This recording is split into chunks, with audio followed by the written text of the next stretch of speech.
उसको नीचे करिए, वो तुम्हारा कुतुब मीनार, उसको नीचे करिए।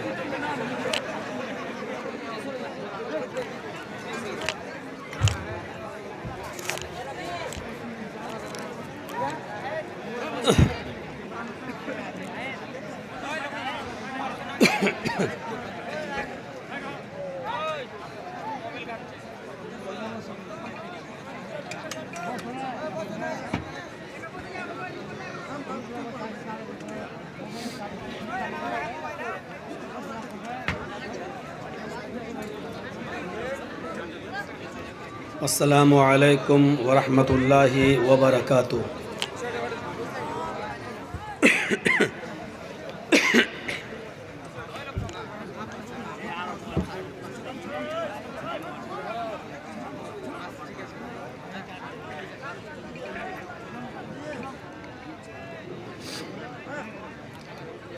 अल्हम्दुलिल्लाह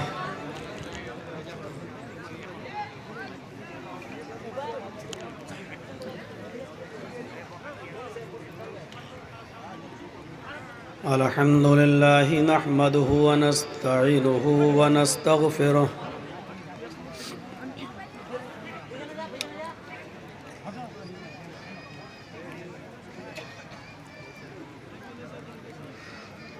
व नऊज़ु बिल्लाहि मिन शुरूरि अनफुसिना व मिन सय्यिआति अअमालिना।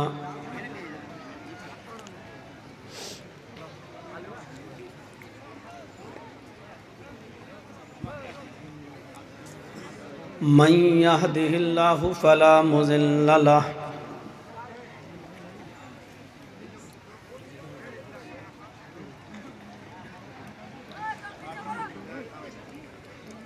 व मन युज़लिल्हु फला हादिय लहु।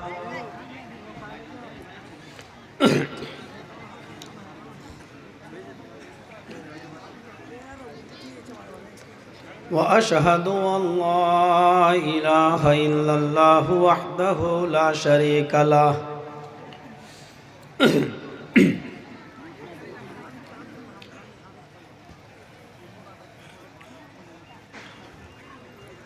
व अशहदु अन्न मुहम्मदन अब्दुहु व रसूलुहु। अम्मा बाद,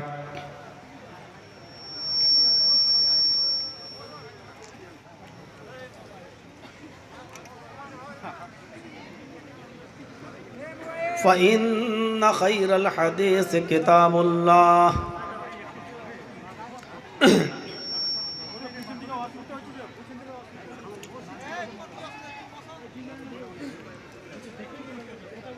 व खैरल हदी हदी मुहम्मदिन सल्लल्लाहु अलैहि वसल्लम।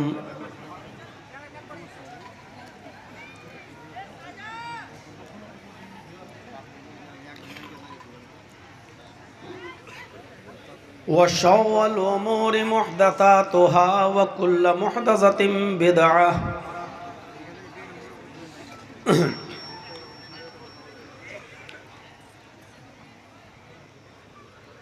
व कुल्लु बिदअतिन ज़लालह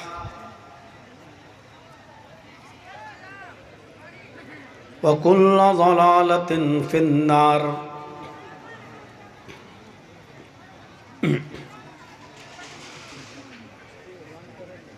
अऊज़ु बिल्लाहि मिनश शैतानिर रजीम। बिस्मिल्लाहिर रहमानिर रहीम।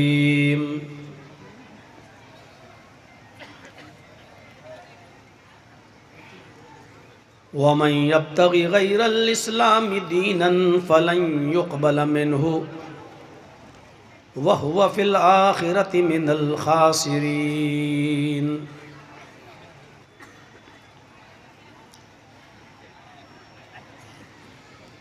रब्बि इश्रह ली सदरी व यस्सिर ली अमरी वहलुल उक़दतम मिन लिसानी यफ़क़हू क़ौली।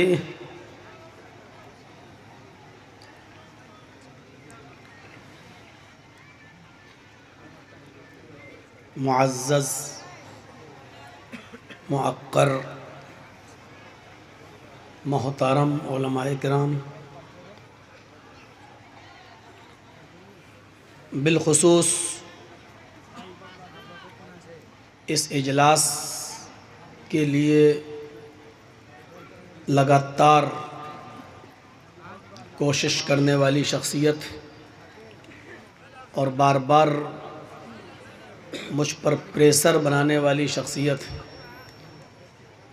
जनाब मौलाना सलीमुद्दीन अल मदनी हफ़िज़हुल्लाह, जिनकी बहुत ज़्यादा गुजारिश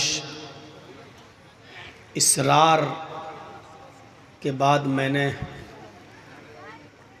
ये डेट औरंगाबाद के लिए मुंतखब की है।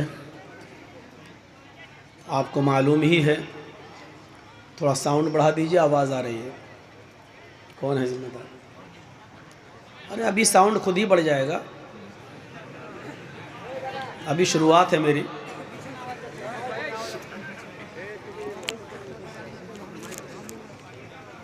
तो इसमें है, तो ये क्या शो पीस है? ये दुनिया शो में मर गई आजकल। तो जैसा कि आपने सुना कि मेरा 2 दिन का प्रोग्राम था हरीश चंद्रपुर में, इसके अलावा कोई और रास्ता नहीं था।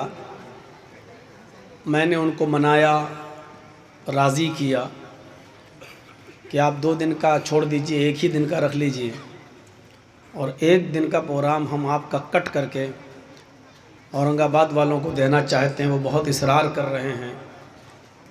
4-5 दिन तक तो उन्होंने कहा कि नहीं हो पाएगा, हमारा 2 ही दिन का रहता है।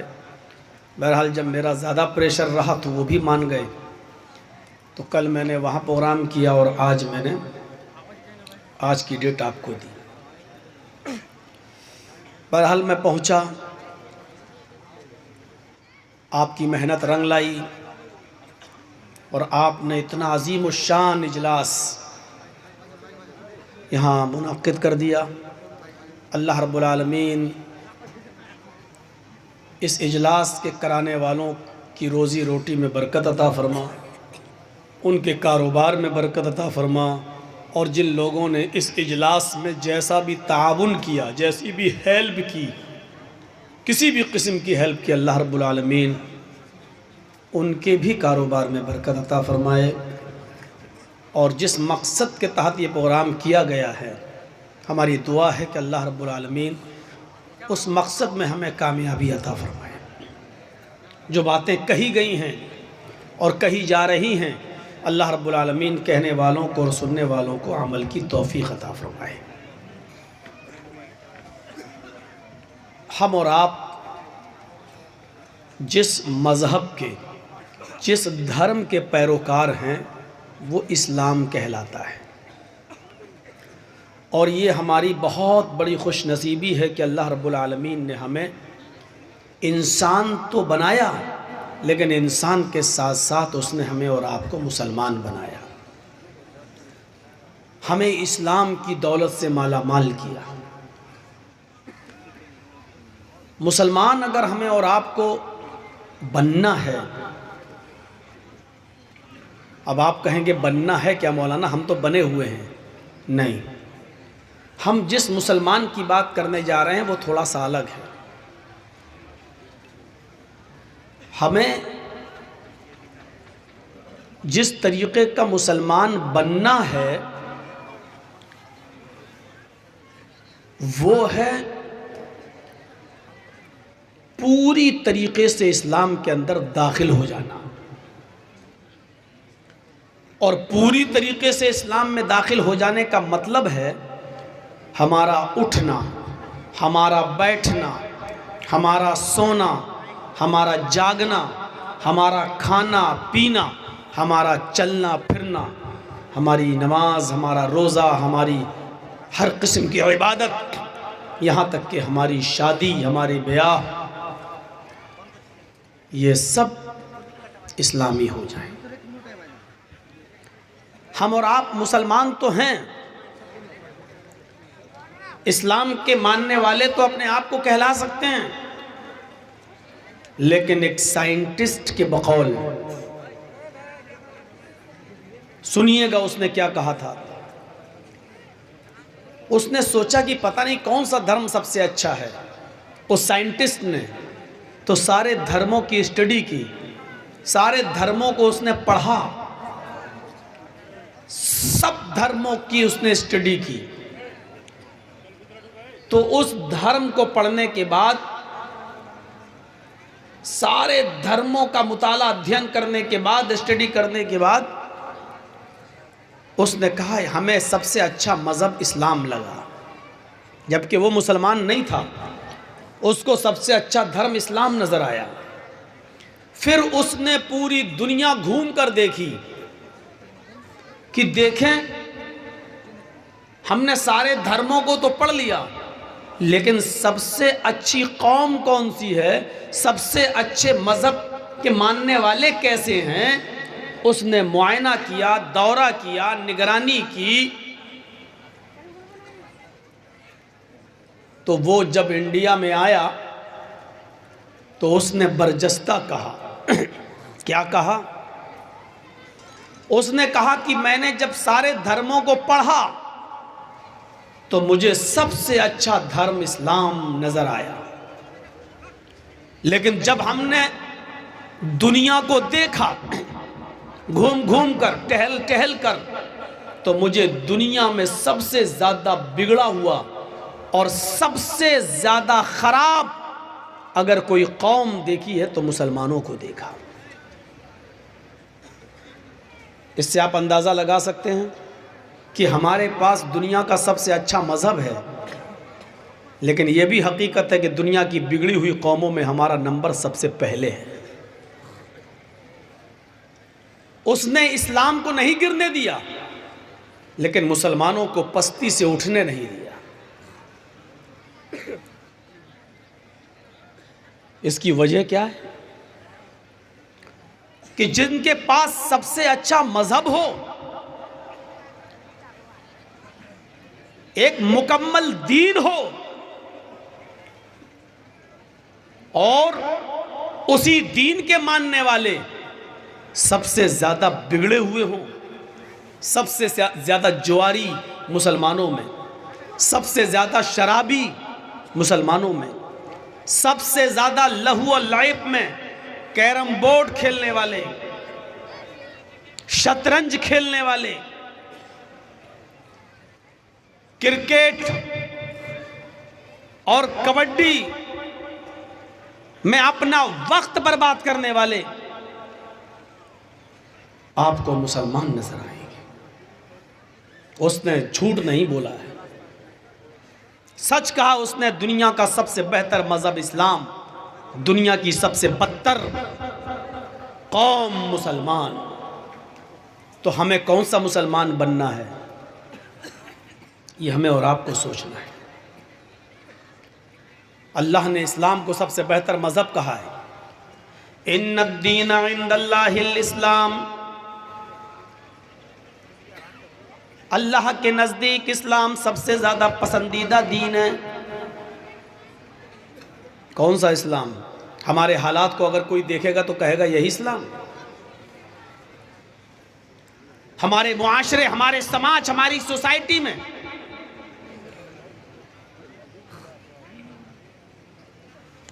जब घूम कर देखेगा तो यही मुसलमान। आपको मालूम है इस वक्त हमारी तादाद कितनी है? 30 करोड़ के पार। कुछ लोगों ने 35 करोड़ भी कहा है। 30 मान लो। कितनी? 30 करोड़। पूरे हिंदुस्तान के अंदर मदरसे कितने हैं? 3.5 लाख। हम दुनिया की बात नहीं कर रहे हैं, पूरी दुनिया के अंदर मदरसे कितने हमें नहीं मालूम, हम इंडिया की बात कर रहे हैं। इस वक्त हिंदुस्तान में, इंडिया में मुसलमान कितने हैं? 30 करोड़। मदरसे कितने हैं? 3.5 लाख या 4 लाख। इन मदरसों से फारिग होने वाले उलमा की तादाद कितनी है? तकरीबन 50 लाख अब तक। अब आप जायजा लीजिए, मुसलमान कितने? 30 करोड़। मदरसे कितने? 3.5 से 4 लाख।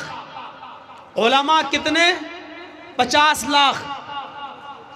मस्जिदों में आने वाले नमाजी कितने? ओनली 2%, सिर्फ 2%। क्या कहिएगा? 30 करोड़ मुसलमानों में 4 लाख मदरसों के बाद 50 लाख उलमा के होते हुए मस्जिदों में नमाज पढ़ने वालों की तादाद सिर्फ 2%। जुमे के दिन यह तादाद बढ़ जाती है 5%। रमजान में यह तादाद हो जाती है 10%। ईद और बकरीद की नमाज में यह तादाद बढ़ के हो जाती है 15 से 20%। मैं पूछना चाहता हूं कि 5 वक्त की नमाजों में 98% मुसलमान कहां है? हम क्या कर रहे हैं?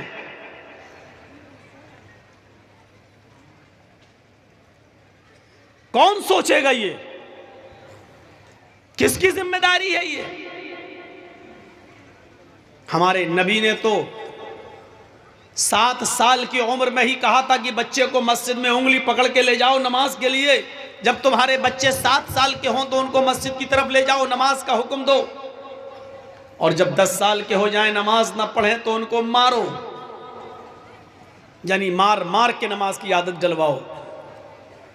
7-10 साल के बाद जब बच्चे को जबरदस्ती मस्जिद में लाया जाए तो ऐसा हो नहीं सकता कि 15 और 20 साल की उम्र में वो पक्का नमाजी ना बन सके। अभी एक छोटा सा कोई मुश्तगिल करने वाला नारा कोई लगा दे, हमारे समाज में हमारे सामने से गुजरता हुआ, मुसलमानों की बस्ती से गुजरता हुआ कोई जाए और एक छोटा सा नारा लगा दे, जय श्री राम, उसके बाद देखिए हमारा हाल क्या होगा। हम आपे से बाहर हो जाएंगे, गुस्सा खो बैठेंगे, कंट्रोल नहीं रहेगा हमें अपने आप पर। तुम्हारी हिम्मत कैसे पड़ी? यहां गुस्सा नहीं आना चाहिए था, यहां गुस्सा आ रहा है। और जहां गुस्सा आना चाहिए वहां गुस्सा हमें नहीं आता है। यह हमारी सबसे बड़ी कमजोरी है। वो मौलवी और होंगे जो कहते होंगे गुस्सा हराम है, मैं कहता हूं गलत। कौन कहता है कि गुस्सा हराम है? गुस्सा हराम होता तो हजरत उमर को कभी गुस्सा ना आता। गुस्सा हराम होता तो मुहम्मदुर रसूलुल्लाह सल्लल्लाहु अलैहि वसल्लम की आंखें गुस्से से सुर्ख कभी नहीं होती।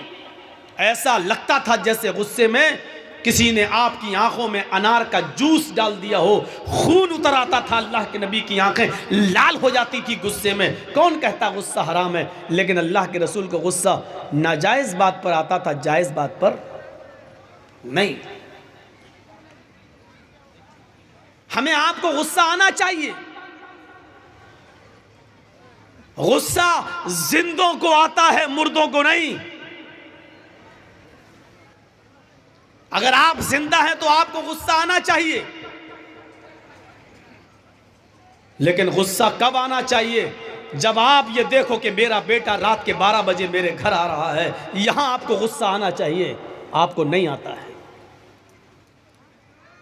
आपकी बेटी 15, 16, 18 साल की अपने घर से अकेले निकलती है, अकेले मार्केट जाती है, अकेले शॉपिंग करके जब घर वापस आती है तो यहां आपको गुस्सा आना चाहिए। यहां गुस्सा आपको नहीं आता है। हमारी बेटी ऑनलाइन पढ़ाई करने के बाद भी मोबाइल चलाती है, व्हाट्सएप, मैसेंजर, फेसबुक इस्तेमाल कर रही है। जब तक वो यूट्यूब पर गाने ना सुन ले, कोई मूवी ना देख ले तब तक वो बिस्तर पे सोने नहीं जाती है। यहां हमें गुस्सा आना चाहिए, लेकिन यहां हमें गुस्सा नहीं आता है। हमारी बीवी बेपर्दगी का मुजाहिरा करती है, यहां हमें गुस्सा आना चाहिए, लेकिन हमें गुस्सा नहीं आता है। हमारे घर में इस्लाम की धज्जियां उड़ाई जा रही हैं, यहां हमें गुस्सा आना चाहिए, लेकिन यहां हमें गुस्सा नहीं आता है।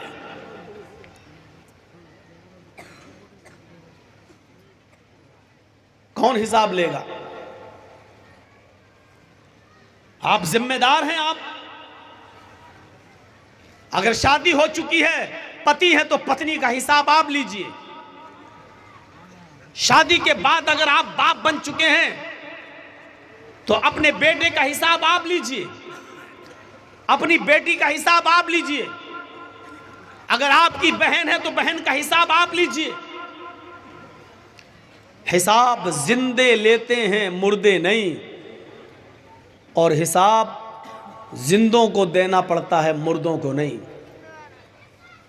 आप पूछिए जलसा कमेटी वालों से, आपने इतना चंदा किया, कितना पैसा खर्च हुआ है, कितना बचा है, बचे हुए पैसे का क्या करेंगे? आपने दिया है, आपको हिसाब लेने का पूरा अधिकार है। आपके यहाँ मदरसा चलता है, मदरसे में आप चंदा देते हैं, आप देते हैं तो आपको हिसाब लेने का हक है, और मदरसे की कमेटी को, मैनेजमेंट कमेटी को हिसाब देने का पूरा इख्तियार है, पूरा हक है। हिसाब जिंदे लेते हैं, हिसाब मुर्दे नहीं लेते। हिसाब जिंदे देते हैं, हिसाब मुर्दे नहीं देते। मुर्दे तो देते हैं फरिश्तों का हिसाब, और क़यामत के दिन देंगे वो अल्लाह के सवाल और जवाब का हिसाब। मेरे भाइयों, जिंदगी में अगर आप जिंदा हो तो हिसाब लेना सीखिए और हिसाब देना सीखिए। हजरत उमर मिंबर के ऊपर खड़े हैं मस्जिद में जुमे का खुतबा देने के लिए, और जैसे ही कहते हैं अल्हम्दुलिल्लाहि नहमदहु व नस्तईनु, एक नौजवान खड़ा होता और कहता है क्या उमर, मैं तुम्हें खुतबा नहीं देने दूंगा।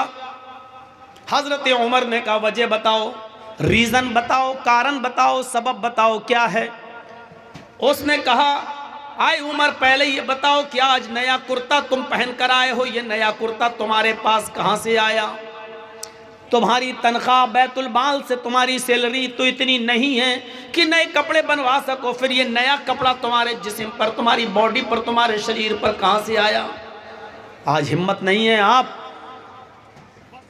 अपने गांव के मुखिया से भी हिसाब ले लो, सरपंच से भी हिसाब ले लो। इतनी हिम्मत नहीं है आपके अंदर। हिम्मत इस्लाम पैदा करता है। वो नौजवान उमर फारूक जो बात बात पर गुस्सा होकर गर्दन उड़ा देते थे, उनसे हिसाब ले रहा है। और हजरत उमर को जायज़ बात पर गुस्सा, नाजायज़ बात पर गुस्सा आता है, जायज़ बात पर नहीं। उसका हिसाब लेने का हक है, उसने लिया है। हमसे अगर पूछ ले कोई तो हम गुस्सा हो जाएंगे। हम अपने गांव के एक मामूली मुखिया से पूछ ले भी गुस्सा हो जाएगा, भाई तेरे बाप का क्या, मैंने खर्च किया था चुनाव में, तू मुझसे कौन हिसाब लेता है? मैंने 3 करोड़ खर्च किया तो 5 करोड़ कमाऊंगा नहीं, तेरे बाप का क्या जा रहा है? आप हिसाब नहीं ले सकते। वो एक होता है सियासी लीडर, एक होता है सियासी मुदब्बिर।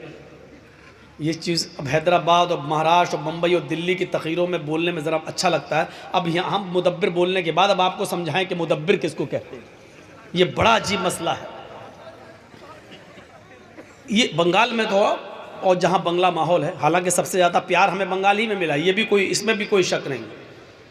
हम पूरे हिंदुस्तान जाते हैं, इसमें भी कोई शक नहीं, सबसे ज़्यादा प्यार हमें बंगाल ही में मिलता है। लेकिन सबसे ज़्यादा कम स्पीड और स्लो स्पीड में हमें यही बोलना पड़ता है। क्यों? क्योंकि मैं जानता हूँ बहुत तेज़ स्पीड में बोलूँगा तो सर से ऊपर चली जाएगी मेरी हिंदी उर्दू, तो इसलिए समझाना भी पड़ता है।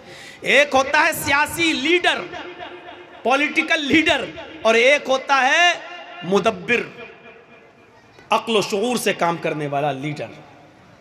सियासी लीडर और सियासी मुदब्बिर में फ़र्क होता है, और बहुत फ़र्क होता है। सियासी लीडर सिर्फ अपने लिए सोचता है, और सियासी मुदब्बिर अपनी कौम के लिए सोचता है। दोनों में फ़र्क देखिए। सियासी लीडर सिर्फ अपने लिए सोचता है, और सियासी मुदब्बिर अपनी कौम के लिए सोचता है। सियासी लीडर अपने आप को जिताने के लिए कौम की इज्जत व आबरू से खिलवाड़ कर जाता है, लेकिन सियासी मुदब्बिर अपनी कौम के लिए अपनी जिंदगी को दांव पे लगा देता है। दोनों में फर्क समझिएगा आप, समझ रहे हैं ना? तो ये सोचने की जरूरत है, सोचने की। तो उस जमाने में जो हुकूमत चलाया करते थे, जो खिलाफत किया करते थे, वो सियासी लीडर नहीं थे, सियासी मुदब्बिर थे। वो अपने लिए कुछ नहीं कमाते थे, वो अपनी कौम को और अपनी बिरादरी को और अपने समाज को ऊपर उठाने की कोशिश करते थे। इन दोनों में फर्क है। बताइए, हजरत मोहम्मद रसूलुल्लाह इस दुनिया से गए तो क्या था साथ में? क्या आपने सियासत नहीं की? क्या आपने हुकूमत नहीं चलाई? आप ताज्जुब करेंगे, आज एक मामूली एमपी, एक मामूली नेता, एमपी तो बहुत दूर की बात हो गई है, एमएलए तो बहुत दूर की बात हो गई है, एक मामूली गांव का सरपंच, गांव का मुखिया अगर मरता है तो उसके घर में भी इतनी जमीन और जायदाद छोड़ के जाता है कि उसकी 7 पुश्तों तक औलादें खाती रहें आराम से और उसको तकलीफ ना हो। लेकिन सियासी मुदब्बिर जब इस दुनिया से उठता है तो उसके पास कुछ नहीं होता। हजरत आयशा फरमाती हैं कि कुछ लोग रात में नबी अकरम को देखने आए जबकि आप इस दुनिया से रुखसत हो चुके थे, इंतकाल हो चुका था। सबसे ज़्यादा डिस्टर्ब आप लोग कर रहे हैं वीडियो बनाकर। सामने वाले आप लोग बैठिए, वो लोग बैठे उनको देखने दीजिए। आप लोग बैठ जाइए, नहीं तो पीछे जाइए, गलत बात है ये। यहाँ से हटिए आप लोग, ये इस लेवल में करिए, ये इसके लेवल में, यहाँ से चलिए आप।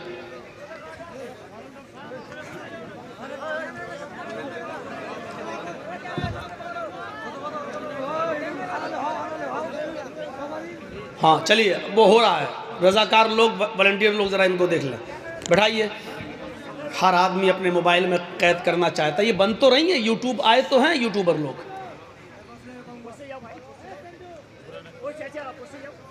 बस बैठ जाइए। तो सुनिए, सियासी लीडर जब मरता है तो बहुत कुछ अपने और अपनी औलाद के लिए और अपने रिश्तेदारों के लिए छोड़ के मरता है। सियासी मुदब्बिर जब इस दुनिया से जाता है तो उसके पास कुछ नहीं होता। मुहम्मदुर रसूलुल्लाह सल्लल्लाहु अलैहि वसल्लम जब इस दुनिया से गए, अबू बकर सिद्दीक इस दुनिया से गए, उमर फारूक इस दुनिया से गए, तो उनके पास क्या था? हम तो सिर्फ एक इलाके के जिम्मेदार हो सकते हैं। हजरत उमर तो 22 लाख मुरब्बा मील के जिम्मेदार थे। 22 लाख मुरब्बा मील, जानते हो? ये इराक, ईरान, जो आज इजराइल है, ये फिलिस्तीन, शाम, उर्दुन हैं, और अलजायर, ये मिस्र, ये सारे मुल्क उनके अंडर में थे। आज तो ये अलग अलग कंट्री हैं, ये सब हजरत उमर फारूक के अंडर में थे। लेकिन इस दुनिया से गए तो खाली हाथ गए। नबी अकरम की हालत ये थी कि जब आपका इंतकाल हुआ, दिन भर लोग देखते रहे आपकी शक्ल, आते गए, देखते गए, खाली करते गए हुजरा। कुछ लोगों को जितना लेट पता चला वो लेट में आए। एक जमात रात में आई, अल्लाह के रसूल की शक्ल देखना चाहती है लेकिन अंधेरे में शक्ल नहीं दिख रही। कहा, अम्मी आयशा, अल्लाह के नबी का चेहरा कैसे देखें, थोड़ा सा चिराग जला दो। चिराग समझते हैं ना, हमारे यहाँ जो भी होता हो, चिराग जला दीजिए, चिराग, ताकि हम चेहरा देख लें। हजरत आयशा रोने लगी और रोते हुए कहती हैं, क्यों मेरा मजाक उड़ाते हो? अरे बाहर से आने वालों, क्यों हम मोहम्मद के घराने की इंसल्ट करते हो? क्यों मेरी ज़बान से ऐसे जुमले कहलवाना चाहते हो जो हम कहना नहीं चाहते? कहा, माशा, हमने कौन सी इंसल्ट कर दी? हमने तो सिर्फ ये कहा कि चिराग जला दो, हमें नबी का चेहरा सही से देखना, अंधेरे में दिख नहीं रहा है, क्या मैं आखिरी बार दीदार भी ना करूं? तो हजरत आयशा फरमाती हैं कि तुम्हारे सरदार ने, तुम्हारे नबी ने, ये पैगंबर जो इस दुनिया से रुखसत हो गए हैं, इन्होंने मेरे घर में इतना तेल भी तो नहीं छोड़ा है कि मैं चिराग जलाकर तुम्हें, अपने शौहर का, अपने पति का तुम्हें चेहरा दिखा सकूं। तो सियासी लीडर और सियासी मुदब्बिर में फ़र्क होता है। सियासत करना बुरा नहीं है, अगर समाज के लिए की जाए तो बहुत अच्छी बात है, समाज की सेवा के लिए की जाए तो बहुत अच्छी बात है, कौम की खिदमत के लिए की जाए तो बहुत अच्छी बात है। हज़रत उमर से कहा, उमर हिसाब दो, ये नया कुर्ता कहाँ से आया? हज़रत उमर फ़ारूक ने कहा, इसका जवाब मैं नहीं, मेरा बेटा देगा। खड़े हो जाओ बेटे। हज़रत अब्दुल्ला इब्न उमर खड़े हुए और कहने लगे कि बैतुल माल में जो चादरें आई थीं, ये बैठ जाए तब बताइएगा हमको।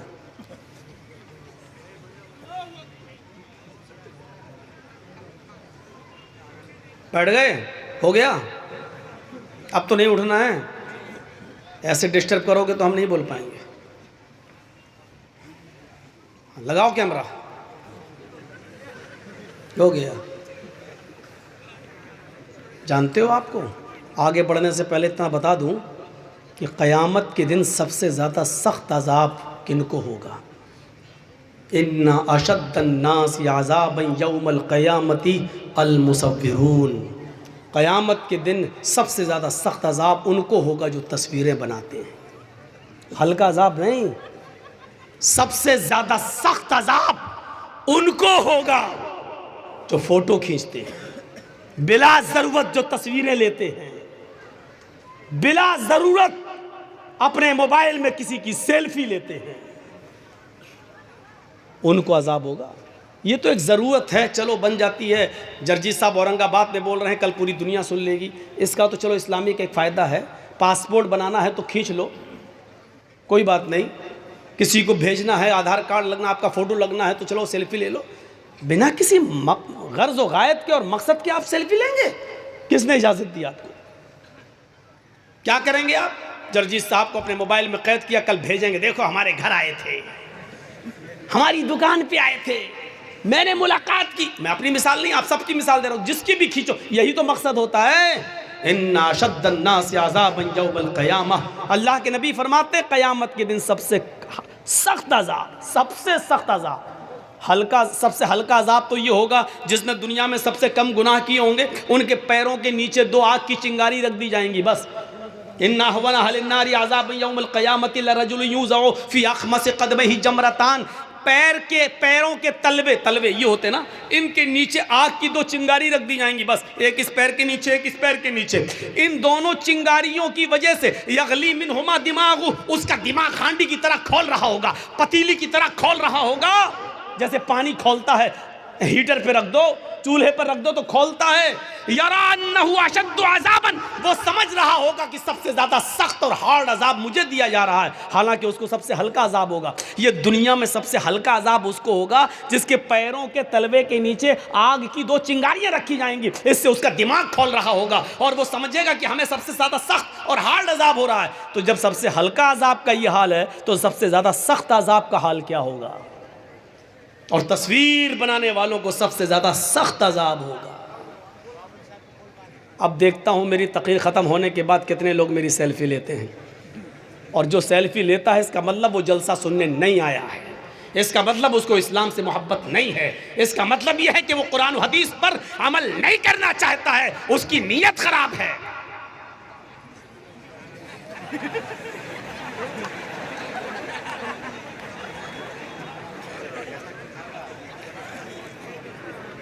अच्छा, कुत्ते की दुम देखी है कैसी होती है? अगर उसको 100 साल के लिए किसी पाइप में रख दो और 100 साल के बाद निकालो तो सीधी हो जाएगी ना? नहीं होगी ना। अल्लाह के बंदो, इतना मत कहलवाओ कि मैं कुत्ते उत्ते पे आ जाऊं, उसकी दुम पे आ जाऊं। अब अगर कुछ भी हुआ तो बहुत ख़तरनाक मिसाल दूंगा, शायद फिर औरंगाबाद में बुलाना छोड़ दो। बेटी, अरे हमको बता देते साहब, हम क्या कर देते। हालांकि मुझे अपने हिसाब से सेटिंग करना आती है, हमने कर लिया, और हमको जो पसंद है वो उसमें आप इंटरफियर कर रहे हैं। तो हज़रत उमर फ़ारूक ने क्या कहा? हो गया बेटा तुम्हारा, अब आ गया हूँ, फिर मैं जहाँ से छोड़ा था वहीं पे फिर मैं आ गया हूँ। हज़रत उमर फ़ारूक ने कहा इसका सफाई मेरा बेटा देगा। बेटे ने क्या सफाई दी? बेटे ने सफाई दी कि बहुत सी चादरें आई हुई थी बैतुल माल में, बहुत सी चादरें, और सबको एक एक चादर तकसीम होना थी, बंटना था, तो सबके दरमियान एक एक चादर बांटी गई। मेरे बाप के हिस्से में भी एक चादर आई, मेरे बाप के हिस्से में भी एक चादर आई। मेरे बाप ने उसी चादर का कुर्ता बना लिया, उसी चादर का पंजाबी बना लिया, कमीज बना ली। हजरत उमर ने कहा, नौजवान तुझे हिसाब मिल गया, जवाब मिल गया, क्या मैं अब खुतबा देना शुरू कर दूं? उस नौजवान ने कहा, नहीं नहीं, अभी मैं सेटिस्फाई नहीं हुआ। ये लीजिए, उस नौजवान ने कहा कि अभी मैं सेटिस्फाई नहीं हुआ, अभी मैं मुतमईन नहीं हुआ, संतुष्ट नहीं हुआ। हजरत उमर ने कहा, अब क्या डाउट है तुम्हें? उसने कहा, अमीरुल मोमिनीन, एक एक चादर तो सबको मिली थी, मेरे हिस्से में भी तो एक चादर आई थी। एक चादर में मेरी कमीज नहीं बनी, तुम तो हमसे ज्यादा लंबे हो, हमसे ज्यादा चौड़े हो, हमसे ज्यादा मोटे हो, जब मेरी कमीज नहीं बनी तो आपकी कैसे बन गई? ये लो। हजरत उमर ने कहा, बेटे इसका भी जवाब दो, वरना उमर कभी भी मिंबर रसूल पर कदम नहीं रखेगा। अगर आज तुम्हारे बाप के ऊपर इल्जाम लग गया तो कभी जिंदगी में मैं मोहम्मद के मिंबर पर चढ़ने के लायक नहीं रहूंगा। अपने आप को देखिए कैसे पाक और साफ रखते थे। यही सब बातें उस साइंटिस्ट ने पढ़ी थी तो कहा था कि इस्लाम से बेहतर कोई मजहब नहीं है, लेकिन जब हालात देखे कि अपने भाइयों की भी ज़मीन पर कब्जे करने वाले सबसे ज़्यादा मुसलमान, गरीबों की जायदादों पर कब्जा करने वाले और यतीमों का माल भी खा जाने वाले सबसे ज़्यादा मुसलमान, तब उसने कहा था कि दुनिया की बिगड़ी हुई कौमों में सबसे ज़्यादा बिगड़ा हुआ मुसलमान। बेटे ने कहा, आए नौजवान, सबको एक एक चादर मिली थी, मेरे हिस्से में भी एक चादर आई थी, मेरे बाप के हिस्से में भी एक चादर आई थी। जब एक चादर में मेरे बाप की कमीज नहीं बन रही थी तो मैंने अपने हिस्से की भी चादर अपने बाप को दे दी। मेरी और अपनी दोनों चादर मिलाकर मेरे बाप ने कमीज बना ली।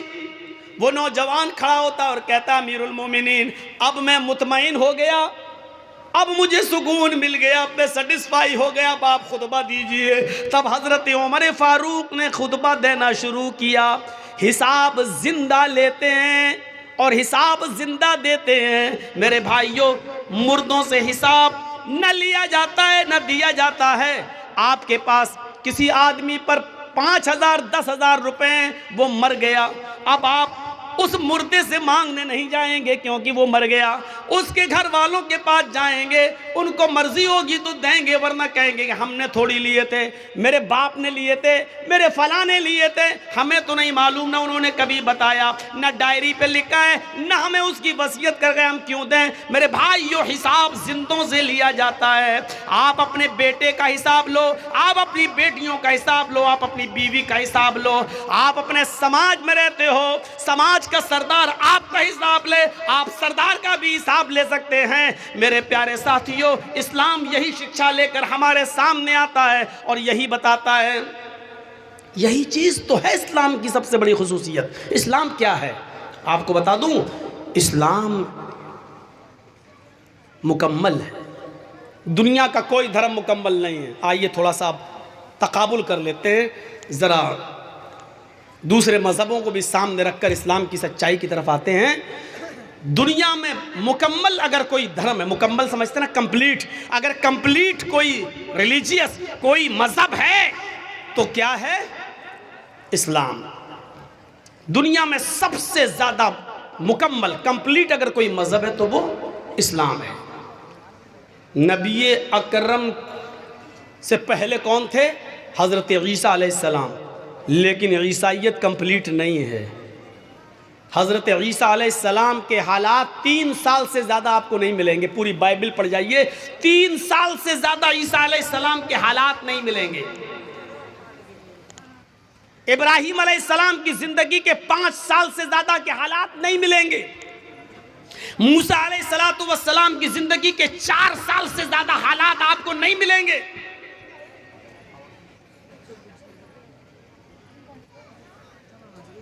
पढ़ जाइए आप, पूरी रामायण पढ़ जाइए, दोनों रामायण, रामचरितमानस तुलसीदास जी की और वाल्मीकि रामायण वाल्मीकि जी की। रामचंद्र जी के हालात का अगर आप जायजा लें तो पूरी ज़िंदगी के हालात उनके भी नहीं मिलेंगे। सिर्फ महाभारत के एक युद्ध के इर्द गिर्द वो घूमती है उनकी पूरी कहानी।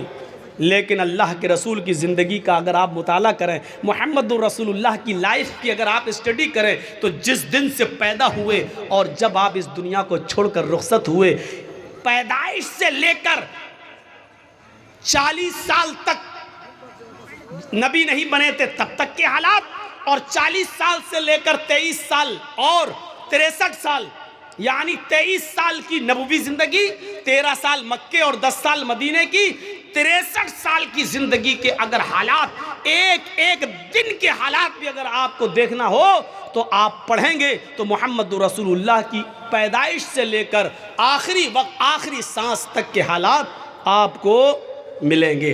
पैदाइश के हालात ये थे कि जब आप पैदा हुए तो माँ उनकी आमिना कहती है, मेरी आंखों के सामने से एक नूर चमका, एक रोशनी हुई और ऐसा लगा कि उस रोशनी ने पूरी दुनिया को रोशन कर दिया। ये इस बात की तरफ इशारा था कि आया आमिना, तूने जो बेटा पैदा किया है वो ऐसी रोशनी लेकर आया है कि वो रोशनी, उसकी कुरान की रोशनी, उसके इल्म की रोशनी पूरी दुनिया को रोशन कर देगी। जब आपकी उम्र कोई बहुत ज्यादा नहीं हुई, 1.5-2 महीने के हुए, और मक्के की फिजा जब बहुत ज्यादा खराब थी, आब व हवा बहुत ज्यादा खराब थी, मक्के में बीमारियां फैली हुई थी, तो मक्के की औरतें अपने बच्चों को दूसरे देहात में, दूसरे शहरों में भेज दिया करती थी। दूसरी औरतें उनको दूध पिलाया करती थी ताकि बच्चा बीमारी से महफूज रहे, तंदुरुस्त होकर लौटाया जाए। हलीमा सादिया कबीले साद से चली और वो भी और औरतों के साथ आती है, और जब आती है तो उसी की किस्मत में मुहम्मदुर रसूलुल्लाह थे। कुछ हुज्जत के बाद, बहसों मुबाहिसे के बाद आमिना ने अपना बेटा हलीमा को दे दिया। हलीमा सादिया कहती है कि मेरी सवारी बहुत कमज़ोर थी, जब मैं कबीले बनु साद से सवारी पर बैठकर आई तो थक जाती थी और कहीं कहीं रुक जाती थी, बैठ जाती थी, आधा 1 घंटा सस्ताती थी, उसके बाद दोबारा चलती थी। लेकिन जब मोहम्मद को मैंने लिया, इस 1.5 महीने के बच्चे को जब मैंने अपनी गोद में लिया, इस 45 दिन के बच्चे को जब मैंने अपनी गोद में लिया और उस सवारी के ऊपर बैठी और कबीले बनु साद अपने घर में, अपने ख़ानदान में लेके आने लगी, तो मेरी वही सवारी जो थक जाया करती थी, हवा से बातें करने लगी, उसकी बीमारी ख़त्म हो गई, थकने का नाम नहीं लेती थी, कभी रुकने का नाम नहीं लेती थी। पीछे से बनु हलीमा की सहेलियां, उनकी दोस्त, उनकी सहेलियां पीछे रह गईं, उनकी सवारियां पीछे रह गईं, और हलीमा की सहेलियां चीख चीख कर कहने लगी, ओ बिनते अबू ज़ुऐब, ओ अबू ज़ुऐब की बेटी, ज़रा रुक जा, मुझे भी तो अपने पास आ जाने दे, हम लोग साथ में आए थे, साथ में जाएंगे। जब तेरी ऊँटनी थक जाती थी, तेरी सवारी थक जाती थी, तो हम भी रुक जाते थे। आज तू रुकने का नाम नहीं ले रही है, जब जा रहे हैं तो तू अकेली भाग रही है, अरे हमें भी तो अपने साथ लेके चल। और पीछे मुड़कर हलीमा कहती, मैं कैसे रुकूं, ये ऊँटनी रुकने का नाम ही नहीं लेती है, बाखुदा मैं नहीं जानती हूँ कि इस ऊँटनी को क्या हो गया है, ये तो बड़ी कमज़ोर थी, बड़ी लागर थी, बड़ी नहीफ थी, बहुत ही ज़्यादा कमज़ोर थी, पता नहीं इसमें इतनी ताकत कहाँ से आ गई। फिर वो उस 1.5 महीने के बच्चे को उठाती है, कहती है, बाखुदा मुझे तो इस बच्चे में कोई चमत्कार नज़र आ रहा है, मुझे तो इस बच्चे की कोई बरकत नज़र आ रही है। मेरे प्यारे साथियों, यहाँ से मुहम्मद रसूलुल्लाह के हालात का जरा जायज़ा लीजिए। पहले दिन से लेकर ये 45 दिन की कैपेसिटी है। मेरे भाइयों ज़रा गौर करो, जब होश संभाला उस वक्त की ज़िंदगी के बारे में देखिए, और जब 40 साल की उम्र में जब आपको नबूवत मिली, इक़रा बिस्मि रब्बिकल लज़ी खलक़, ये कुरान की पहली आयत जब नबी अकरम के ऊपर नाजिल हुई, तो यहाँ से सिलसिला चला तो अल्लाह का नाम लेकर पढ़, इक़रा बिस्मि रब्बिकल लज़ी खलक़, उस रब के नाम से पढ़ जिसने पैदा किया। यहाँ से आपने अपनी ज़िंदगी का नबवी आगाज़ किया, नबवी दौर यहाँ से शुरू होता है। फिर आपका सफ़र हमेशा अल्लाह ही के नाम पे चलता रहा, अल्लाह के नाम पे आगे बढ़ता रहा। यहाँ तक कि ये नबी सफ़र जब 63 साल की पूरी ज़िंदगी कर चुका है और अल्लाह ने जब अपने पास बुलाया तो इस नबी की ज़बान से आखिरी जुमला यही निकला, अल्लाहुम्मा बिर्रफ़ीक़िल आला, अल्लाहुम्मा बिर्रफ़ीक़िल आला, अल्लाहुम्मा बिर्रफ़ीक़िल आला। आय अल्लाह रफ़ीक़ आला में, आय अल्लाह रफ़ीक़ आला में। ज़िंदगी का सफ़र की शुरुआत बिस्मिल्लाह अल्लाह के नाम से होती है और ज़िंदगी का इख्तिताम भी अल्लाह के नाम पर ख़त्म होता है। यानी उसने बता दिया कि मेरा जीना, मेरा मरना, मेरी मौत और मेरी ज़िंदगी सिर्फ अल्लाह के लिए है। इसी को अल्लाह के नबी कहा करते थे और उनसे पहले इब्राहीम अलैहिस्सलाम यही कहा करते थे, इन्ना सलाती व नुसुकी व महयाया व ममाती लिल्लाहि रब्बिल आलमीन। मेरी नमाज, मेरी कुर्बानी, मेरी ज़िंदगी और मेरी मौत सब अल्लाह के लिए है। हमारा और आपका मामला इस्लाम के ताल्लुक़ से ऐसा होना चाहिए कि मसलन हम चाय पिएं तो ये सोचें कि चाय पीना कहीं जायज़ नाजायज़ तो नहीं है। हम पानी पी रहे हैं तो ये सोचें कि पानी पीना कहीं नाजायज़ तो नहीं है। नहीं नहीं नहीं, नाजायज़ जायज़ है तो कितनी साज़ों में पिएं, कैसे पिएं। हमारी सोच ये होनी चाहिए। हमारा उठना बैठ हर वक्त ये सोचना चाहिए कि हम चलने में कहीं गलती तो नहीं कर रहे हैं, कहीं हम इस्लाम की मुखालिफत तो नहीं कर रहे हैं। हमारे दिमाग पर इस्लाम छा जाना चाहिए, तब हम इस्लाम के अंदर पूरे के पूरे दाखिल होंगे। ज़्यादा तेज़ टॉयलेट आ रही है क्या? सब बिगाड़ देते हैं मेरा मामला यार। सामने से ना उठा करें, पीछे से उठ जाए हमें कोई दिक्कत नहीं है। सामने से उड़ते हैं तो मुझे ऐसा लगता है कि कोई मेरा माइक पकड़ने आ रहा, छीन के अभी फेंक देगा तरफ। ऐसा हो चुका है मेरे साथ, इसलिए थोड़ा डर लगता है मुझे। पीछे से उड़ जाया करो। अब हमको लगता है कि पॉलीथीन मंगाया करेंगे, जिसको ज़्यादा तेज़ आए वो यही कर लिया करेंगे। अच्छा नहीं लगता यार। अभी कुछ दिन पहले एक बुढ़ा उड़ रहा था बेचारा 80 साल का। मैंने कहा कहाँ जा रहे हो? अब तो तुम चाची के लायक भी नहीं रह गए, अब कहाँ क्या करोगे, यहाँ बैठ जाओ। बुढ़े भी बैठ जाते हैं बेचारे, वो भी नहीं, क्या ज़रूरत है उनको आगे बैठने की, और जब बैठ जाते हैं तो बैठ के सोने बेचारे। तो सुनिए, ये हमारे दिमाग पे छा जाना चाहिए, और जब ये चीज़ हमारे दिमाग पे छाएगी तभी हम इस्लाम पर मुकम्मल अमल कर सकते हैं और दाखिल हो सकते हैं। मसलन एक बहुत भूखा आदमी था, सुना आपने? नहीं सुना? एक बहुत भूखा आदमी था। अब भूख की वजह से उसका हाल ख़राब था। बस उसको ये था कि किसी तरीके से रोटी मिल जाए कहीं में, लेकिन नहीं मिल रही। इतना भूखा था कि भूख की वजह से बिल्कुल बेचैन था। ऐसे ही किसी ने उससे पूछा, भाई 2 + 2 कितना हुआ? 2 और 2 कितना? उसने कहा 4 रोटी।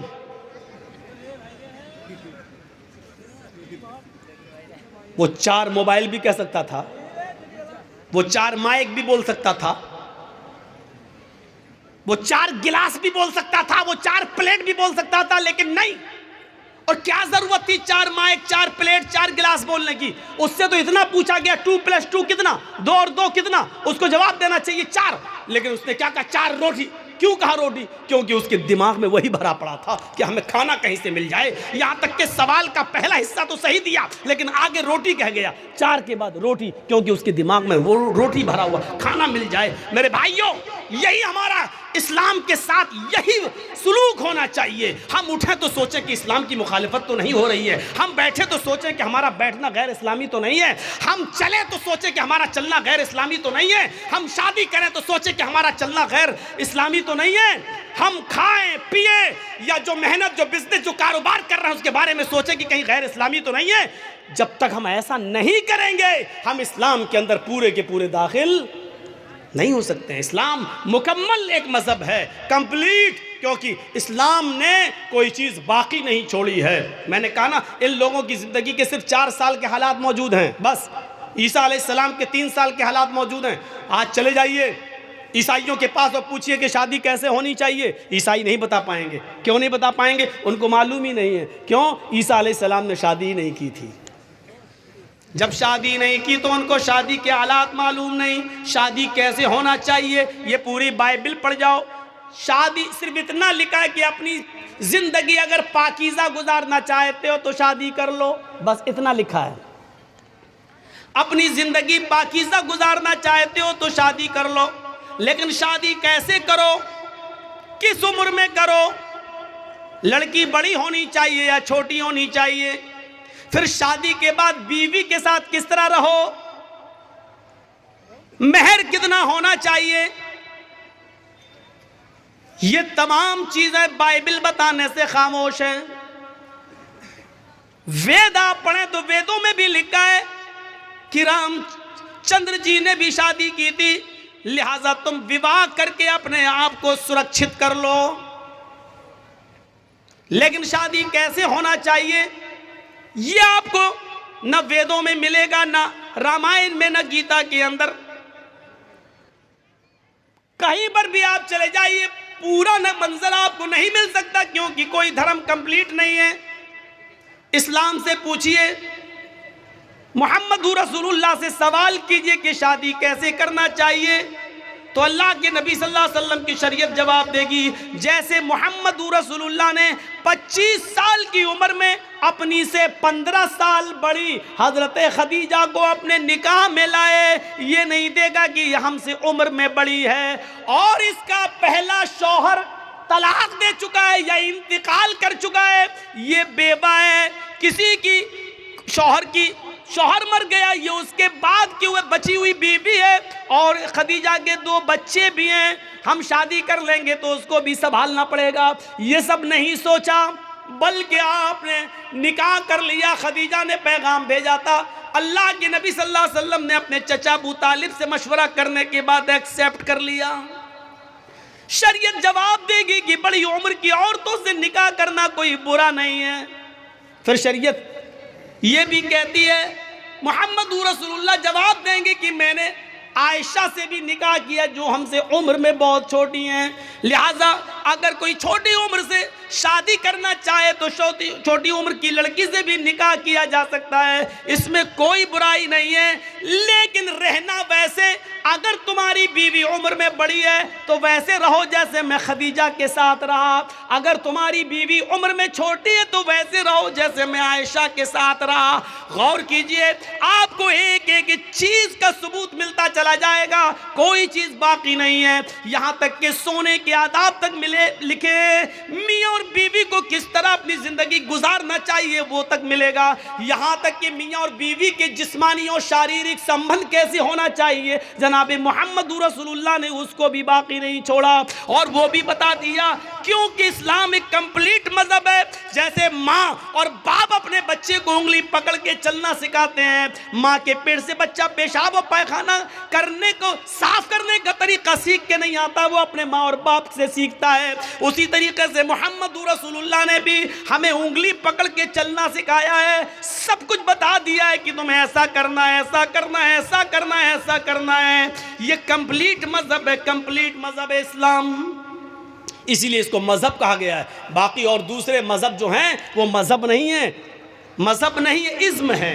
हिंदू इज्म है, ईसाई इज्म है, जैन इज्म है। इज्म का मतलब होता है जिसमें बाउंड्री ना हो, और मजहब का मतलब होता है जिसमें बाउंडेशन हो,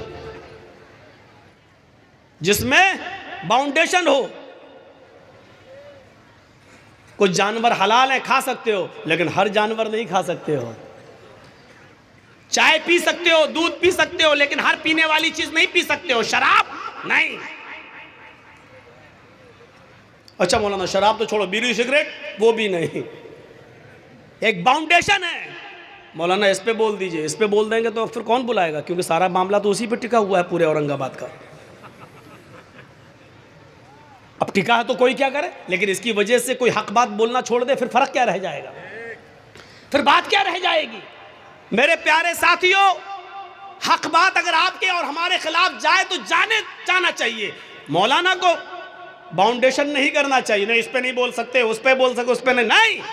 हमें अपने आप को सुधारना चाहिए। इस्लाम को अपनी मर्जी के मुताबिक हमें और आपको नहीं ढालना है, बल्कि इस्लाम के मंशा के मुताबिक हमें और आपको चलना चाहिए। ये होना चाहिए इस्लाम, ये होना चाहिए इस्लाम। तो मेरे भाइयों, ये मुकम्मल एक मजहब है इस्लाम, कंप्लीट एक मजहब है इस्लाम। इसके अंदर उठना, बैठना, लेटना, सोना, जागना, खाना, पीना, शादी ब्याह, हर चीज का तरीका आपको इसके अंदर मिलेगा। शादी का तरीका क्या है, हमारे यहाँ क्या होता है, लड़के की बारात जा रही है, बारात 300 आदमी जा रहे हैं साहब, गाड़ियाँ 100, 150, 200 आदमी जा रहे हैं। सुनिएगा मंशा क्या इस्लाम का, जा रहे हैं बारात में जा रहे हैं। हाजी साहब के बेटे की बारात है। हाजी साहब समझ रहे हैं ना, सऊदी अरब गए थे हज करके, बहुत सी टोपी ओपी ला के सबको बांटा था उन्होंने, सऊदिया से रुमाल भी लाए थे, डला है लाल रंग का रुमाल। हाजी साहब ने शादी के दिन ओढ़ा है, बेटे की शादी है, दाढ़ी पे हाथ फेर रहे हैं, मुंह में पान चल रहा है। जर्जी साहब पूछ रहे हैं, हाजी जी आज तो माशाल्लाह जवान लग रहे हो, क्या बात है, चेहरे पे बड़ी रौनक है। तो बेटे की बारात जा रही, मेरे बेटे की बारात जा रही। अच्छा बारात क्या होती है मालूम है? बारात, ये बारात का तसव्वुर कहाँ से आया?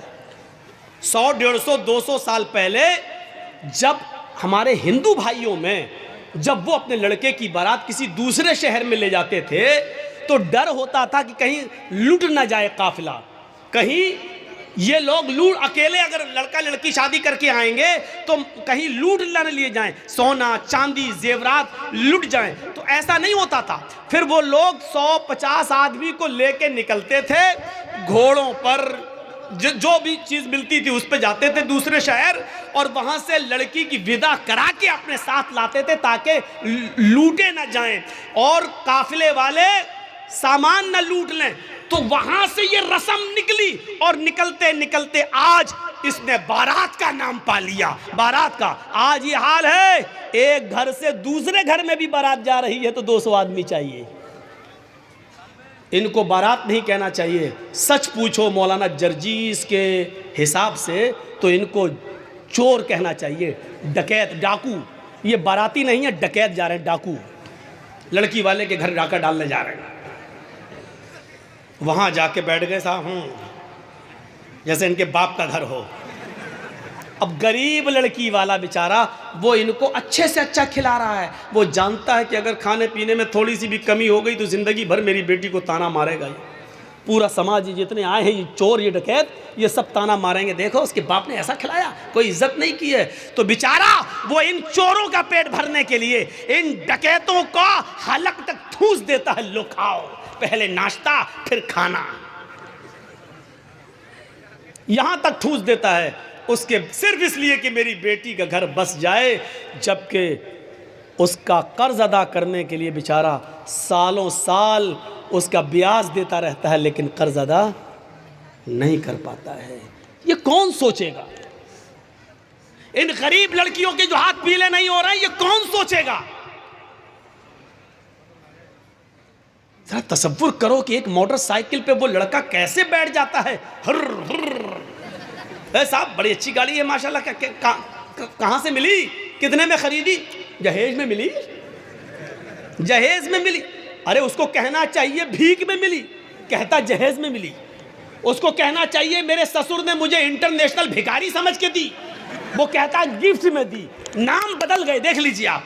जो चीज भीख में मिली उसको कह रहा जहेज में मिली, उसको कह रहा जहेज में मिली। जिसको कहना चाहिए मेरे ससुर ने मुझे इंटरनेशनल भिखारी समझ के दिया, भीख में दी, उसको गिफ्ट कह रहा है, गिफ्ट। अरे नाम बदल देने से हैसियत नहीं बदल दी जाती है। शराब का नाम दवा रख दो तो शराब शराबी रहेगी, दवा नहीं हो जाएगी। मौलाना जर्जीस की शेरवानी उतार कर किसी सुअर को पहना दो तो क्या वो सुअर मौलाना जर्जीस बन जाएगा?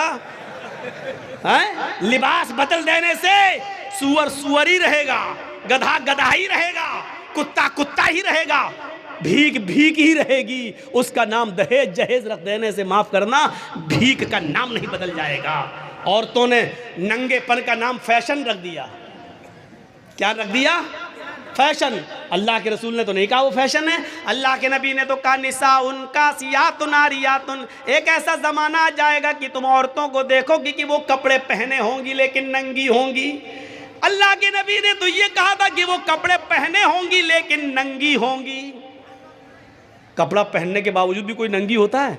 नहीं। लेकिन नबी ने कहा कपड़े तो पहनेंगी लेकिन नंगी होंगी। कपड़ा पहनेंगी लेकिन हाथ दिखेंगे, कपड़ा पहनेंगी लेकिन पेट दिखेगा, कपड़ा पहनेंगी उनके जिस्म का उतारो चढ़ाव दिखेगा। यानी वो ऐसे तंग कपड़े पहनेंगी कि जिससे अगर कोई टेलर, कोई दर्जी उनको देख ले तो नाप लेने की ज़रूरत ना पड़े। वो अपनी आंखों में पूरा का पूरा बसा लेके इसका सीना इतना, इतनी इसकी कमर इतनी, इसकी ब्लाउज का साइज इतना, वो सिर्फ एक नज़र देखकर अंदाज़ा लगा ले कि इसकी साड़ी का नाप कितना, इसके ब्लाउज का नाप कितना, इसके पेट का नाप कितना, इसकी कमर का नाप कितना, इसके सीने का नाप कितना। ऐसी औरतों को बताया अल्लाह के नबी ने कि कपड़े तो पहनेंगी लेकिन नंगी होंगी। नबी ने तो उनको नंगा कहा है। अब हमारे यहाँ नाम बदल गया, ये फैशन है, ये फैशन है। लड़कियां चिपके हुए कपड़े पहनकर मार्केट जा रही हैं, उनकी रान से कपड़ा चिपका है, उनकी पिंडली से कपड़ा चिपका है। हम कह रहे हैं फैशन है ये। मेरे भाइयों, तुम्हारे नाम बदल देने से उनका नंगापन खत्म नहीं हो जाएगा। अल्लाह की कसम, तुम्हारी नजरों में फैशन है लेकिन मोहम्मद रसूलुल्लाह की नजर में वो लड़की नंगी है, नंगी है, नंगी है, बरहना है, बरहना है, बरहना है। नाम बदल देने से हैसियत नहीं बदल जाती है। भीख का नाम दहेज रख दो, माफ कीजिएगा, भीख भीख ही रहेगी। दहेज हो जाने से या जहेज हो जाने से मेरे भाइयों उसकी हैसियत नहीं बदल जाएगी।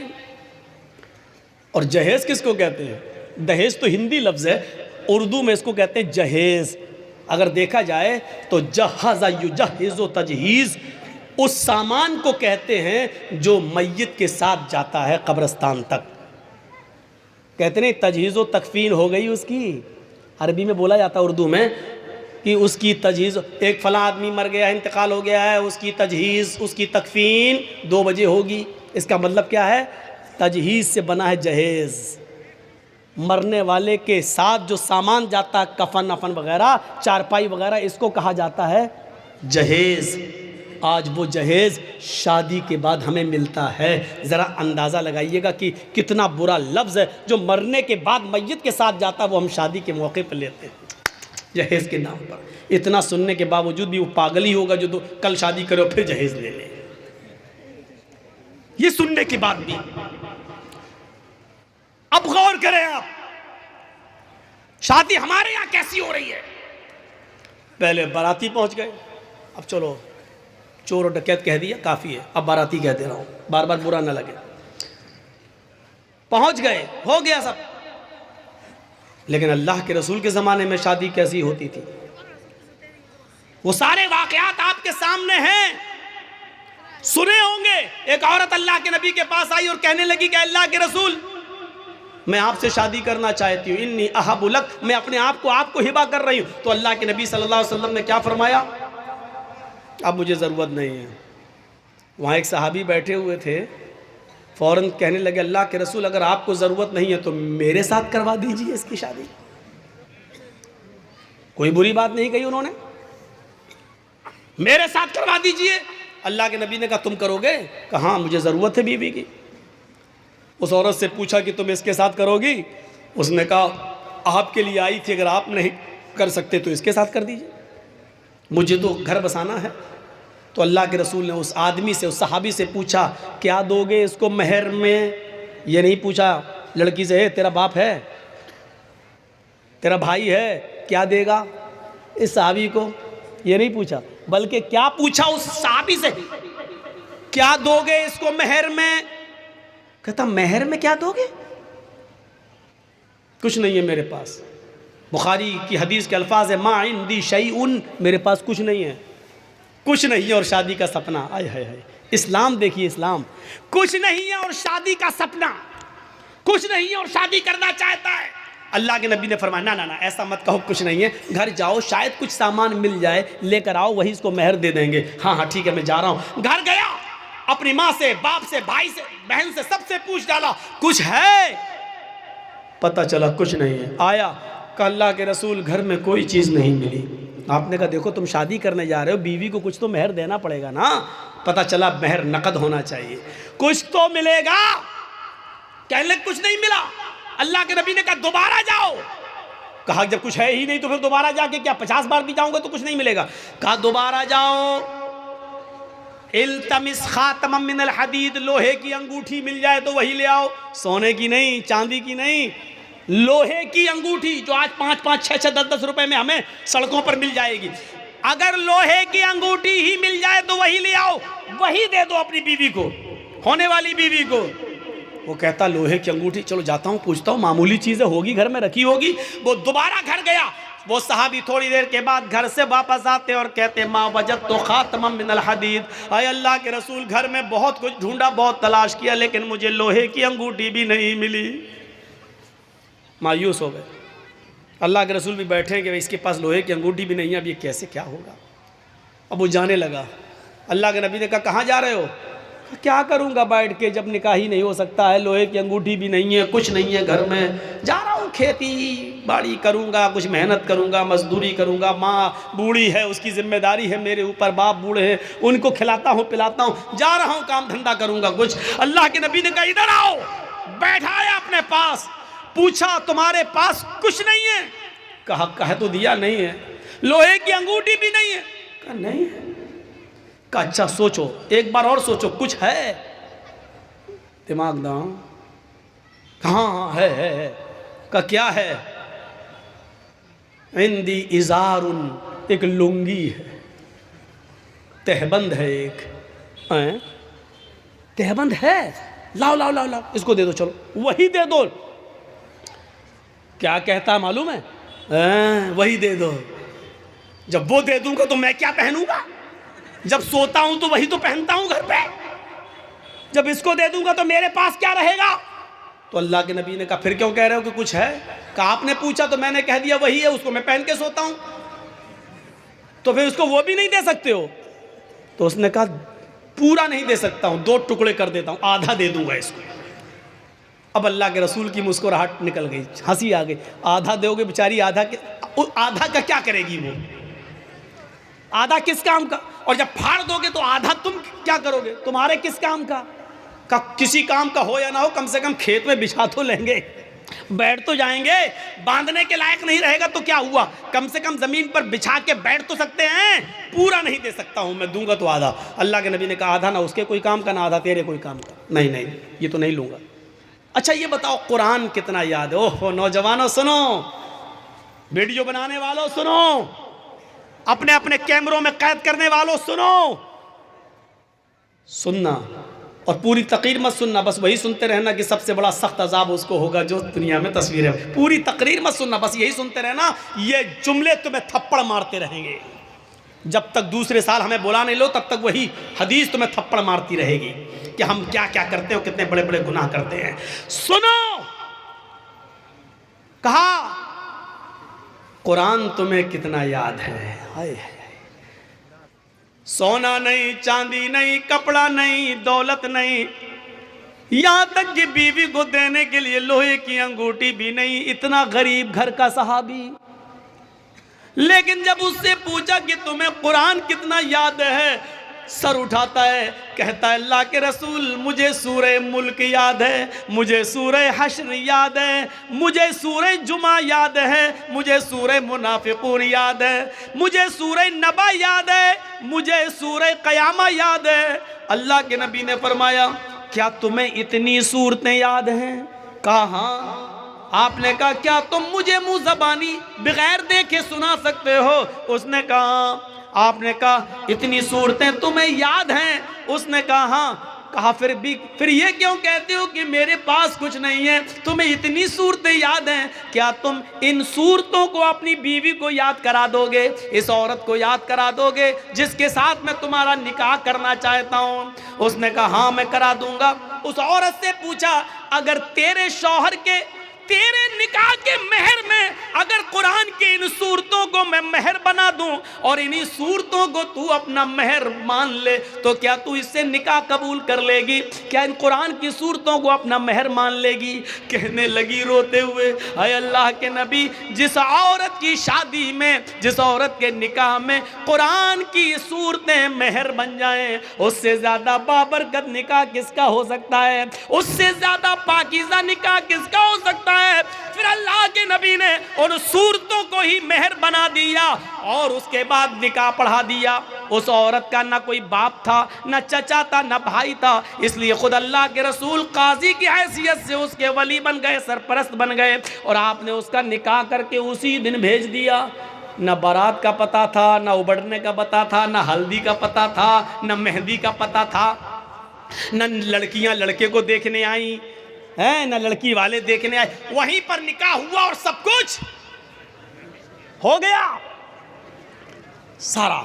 और सुनो, ये निकाह जितनी सादगी के साथ हुआ, 1400 साल के बाद आज भी इस निकाह का चर्चा होता है, इस निकाह का तस्करा होता है, इस निकाह का जिक्र होता है। 1400 साल के बाद भी इस निकाह का जिक्र हो रहा है। तो मेरे भाइयों, मैं कहना ये चाह रहा था कि इस्लाम मुकम्मल एक मजहब है, मुकम्मल कंप्लीट एक दीन है, कंप्लीट। इस्लाम के अलावा कोई दीन कंप्लीट नहीं है। इस्लाम की खुसूसियत एक और है, क्या है? ये दीन मुअतदिल है। मुअतदिल किसको कहते हैं? आइए ज़रा सुन लीजिए। दीन मुअतदिल, एतदाल, जिसके अंदर मियाँ न रवी हो, जिसके अंदर न बहुत ज़्यादती हो न बहुत कमी हो, एतदाल। ये सिर्फ इस्लाम की खुसूसियत है। क्या हुआ? कुछ हुआ है? बारिश हो रहा है तो थोड़ा देर बैठिए, जब तेज़ होगी तो सबसे पहले तो हम ही भागेंगे। जब तक हम बैठे हैं तब तक आप बैठे रहिए। सुनिए, अच्छा पंडाल है, वाटर प्रूफ पंडाल है, आप लोग डरिए नहीं। सहाबा किराम ने इस्लाम के लिए अपनी जानें लुटा दी। आप थोड़ी सी बारिश बर्दाश्त नहीं कर सकते हैं? बैठिए, आज आपके ईमान का इम्तहान लेना है। आज आपके ईमान का इम्तिहान लेना है। जो योगी और मोदी का प्रस्तार है वो जाए, जो मोहम्मदुर रसूलुल्लाह का प्रस्तार है वो बैठे, जो ईमान जिसके दिल में है वो बैठे, जिसको इन सियासी लीडरों से मोहब्बत है वो जाए, जिसको ईमान से प्यार ना हो वो जाए, जिसको मोहम्मदुर रसूलुल्लाह की शरीयत से प्यार है वो यहाँ बैठे, वो यहाँ सुने। मेरे भाइयों, इस्लाम ऐसे ही नहीं मिला है, ऐसे ही नहीं मिला है। सहाबा की कुर्बानियों के बाद, उनकी गर्दनें कटने के बाद, उनकी शहादतों के बाद ये इस्लाम हम तक आया है। सुमैया रज़ी अल्लाह ताला अन्हा ने अपनी शर्मगाह में नेज़ा दाखिल करवाया था, लेकिन अल्लाह अल्लाह कहती रही थी। उसके दोनों पैर बांध दिए गए थे, चीर दी गई, जिस्म से दो टुकड़े कर दिए गए, लेकिन इस्लाम को नहीं छोड़ा। आओ, तुम सुमैया जैसी सहाबियात के ईमान पे भरोसा करते हो तो बैठो, इनकी तरह ईमान अगर तुम्हारे दिलों में मौजूद है तो बैठो।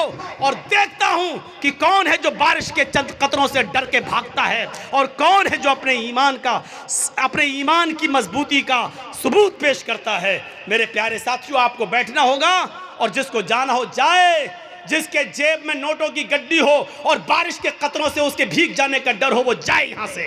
मौलवी जर्जीस को ऐसे जवानों की जरूरत नहीं है, ऐसे जवानों की जरूरत नहीं है। जर्जीस का राह बड़ा मुश्किल है, जर्जीस का रास्ता बड़ा कठिन है। हमारे रास्ते पर वो चले जो कांटों पे चलना जानता हो, हमारे रास्तों पे वो चले जो आग के अंगारों पर जिसको डर हो कि हमारे पैरों में फलक पड़ जाएंगे वो जाए, और जिसको उम्मीद है कि हम आग के अंगारों पे चल जाएंगे कुरान और हदीस की आवाज़ सुनकर, जिसको ईमान के लिए आग के अंगारों पे चलना गवारा हो वो यहाँ बैठे।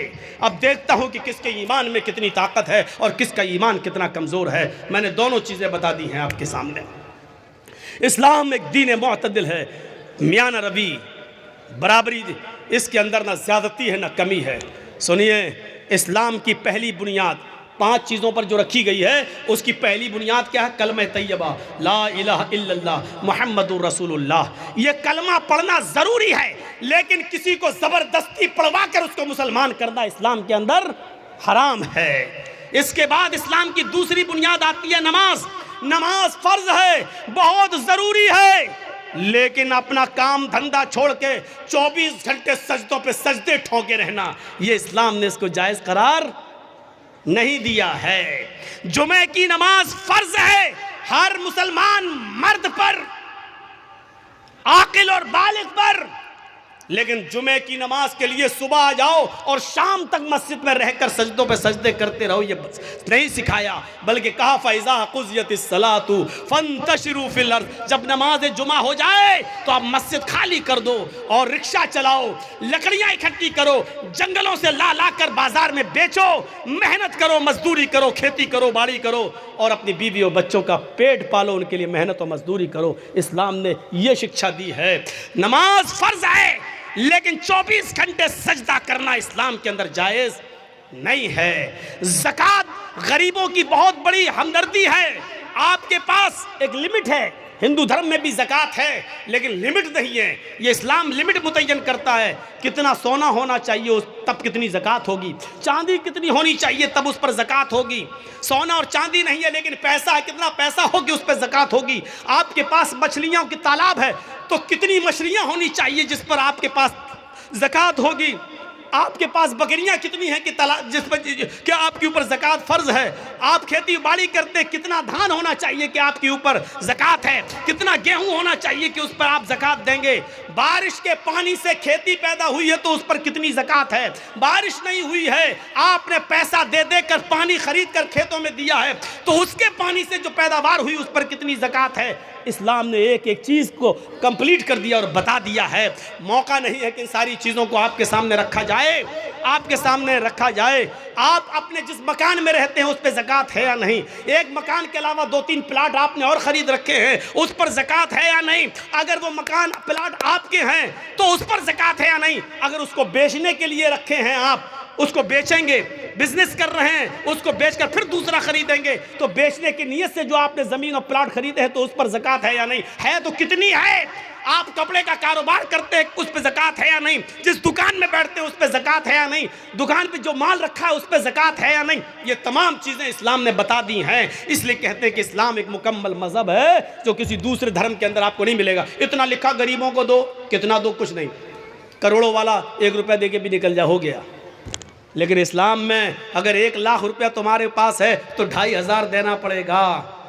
2,500 अगर 2400 दोगे और 100 रोक लिया तब भी आप गुनाहगार हैं।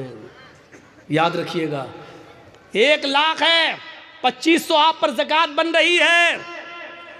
अगर आपने 2499 रुपए दे दिए और 1 रुपया रोक लिया तो आप गुनाहगार हैं। इस्लामी हुकूमत होगी तो आपसे जंग की जाएगी, आपसे क़िताल किया जाएगा, आपसे लड़ा जाएगा। अगर आप 1 रुपया देने से मना करेंगे तो आपके खिलाफ जिहाद किया जाएगा।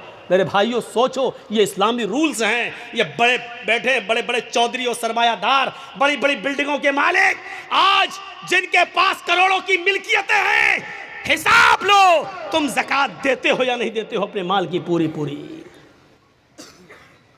इस्लामी हुकूमत होती तो ज़बरदस्ती ले लिया जाता, नहीं है। वो कहेगा बे आज तो मौलवियों को सबसे ज़्यादा सुनना पड़ती है, आ गए सुबह सुबह मेरे पास लेने, बैठो 10 बजे उठेंगे, साहब सो रहे हैं।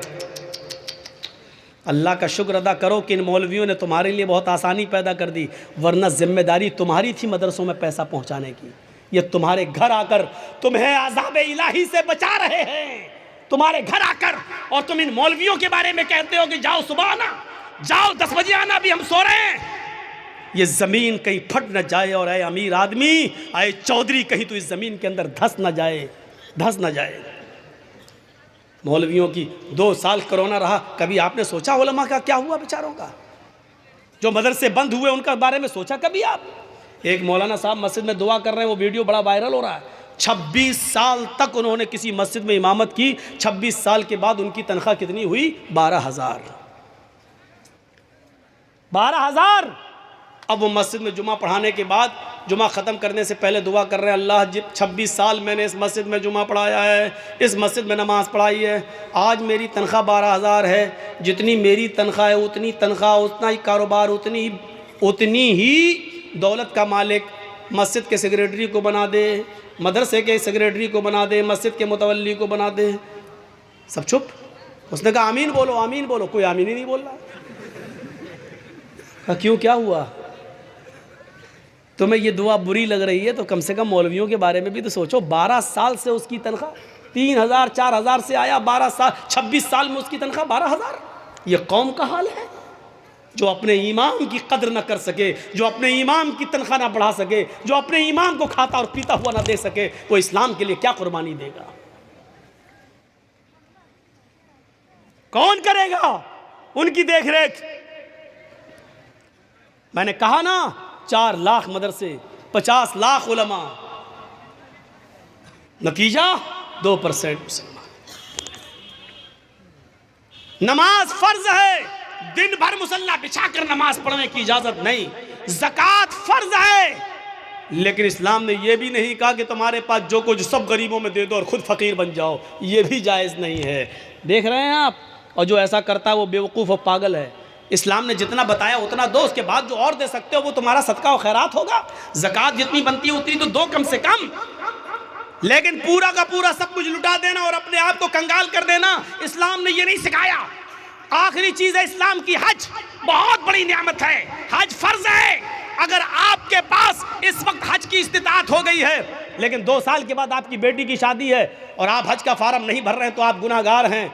ये सोचकर पहले बेटी की शादी कर दें, उसके बाद हम हज करने जाएंगे। नहीं, आपके पास हज का पैसा हो गया, हज की इस्तिताअत हो गई, आपको जाना पड़ेगा। इस साल फार्म भरिए, किस्मत में होगा तो आपकी मंजूरी आ जाएगी, नहीं होगा तो फिर देखिए, बाद में देखा जाएगा। लेकिन बेटी की शादी के इंतजार में आप रुक रहे हैं तो गलत कर रहे हैं, क्योंकि बेटी की शादी में खर्च करने की इजाज़त इस्लाम ने नहीं दी है, लेकिन हज को फ़र्ज किया है और हज की फ़र्जियत इस्लाम के अंदर मौजूद है। और अगर कोई अमीर आदमी जो अभी तक हज की इस्तिताअत रखता है, 3-4 लाख रुपए खर्च करके हज करने जा सकता है, लेकिन नहीं जा रहा है, अगर इसी हाल में उसकी मौत हो गई तो माता अलल मजूसिया, तो वो मजूसियत की मौत मरेगा। ये अल्लाह के नबी ने फरमाया कि वो इस्लाम पर नहीं, मजूसियत की आग का पुजारी होकर मरेगा, उसका इंतकाल इस्लाम के ऊपर नहीं होगा। माता अलल मजूसिया, वो मजूसियत पर मरेगा। एक हदीस के अंदर आता है, माता अला अला अला गैरिल फितरा, वो इस्लाम के ख़िलाफ़ गैर इस्लाम पर मरेगा, यानी उसका इंतकाल इस्लाम के ऊपर नहीं होगा। हमने मामूली चीज़ समझ लिया है, लेकिन इस्लाम के अंदर हज फ़र्ज़ है, वहाँ तक जाना ज़रूरी है। लेकिन ये भी नहीं कहा कि आपके पास वहाँ तक जाने की ताकत नहीं है तो अपनी दुकान बेच दो, दुकान का सारा माल बेच दो, आप अपना मकान बेच दो और हज करने जाओ, ये भी नहीं कहा है। इस्लाम मुअतदिल है, इस्लाम एतदाल चाहता है, बीच का रास्ता चाहता है। अगर तुम्हारे पास ताकत है वहाँ तक जाने की तो जाओ। ज़कात अगर तुम पे फ़र्ज हो रही है तो दो, रमज़ान के रोज़े तुम रखो, लेकिन यह भी नहीं कहा कि मुसलसल और पैर दर पे रखते चले जाओ, हमेशा रखो कभी ना छोड़ो, यह भी नहीं कहा है। अगर ऐसा करते हो तब भी गुनाहगार हो। तो ये इस्लाम मुअतदिल है, एतदाल उसके अंदर है, मियां रवि और बीच का रास्ता है। इस्लाम दीनु सहल है, ये आसानी चाहता है। मैं जानता हूँ कि नमाज फ़र्ज़ है, किसी भी हाल में माफ़ नहीं है, लेकिन मौलाना जर्जीस को कुर्सी से बांध दिया गया है। कुछ गुंडे हमसे जय श्री राम के नारे लगवा रहे हैं, मार रहे हैं। इसी वक्त अज़ान की आवाज आती है, अल्लाहु अकबर अल्लाहु अकबर। जर्जीस साहब, नमाज इस वक्त भी माफ नहीं। देख रहे हैं आप, जर्जीस साहब कह रहे हैं, जालिमों मार लेना मुझे, लेकिन नमाज का वक्त हो गया, कम से कम मुझे नमाज पढ़ लेने दो। ये कहना पड़ेगा जर्जीस साहब को। छोड़ देते हैं तो ठीक है, लेकिन हाथ पैर बंधे हैं, नहीं छोड़ रहे हैं। एक बार कहिए, जालिमों छोड़ दो मुझे ताकि मैं वुजू बना लूं। उन्होंने कहा नहीं, तुम्हारे हाथ पैर नहीं खोले जाएंगे। तब भी नमाज फर्ज है। अगर वुजू बनाने की इजाजत नहीं दी जा रही है तो दिल में नियत कर लो वुजू की। सुन रहे हैं?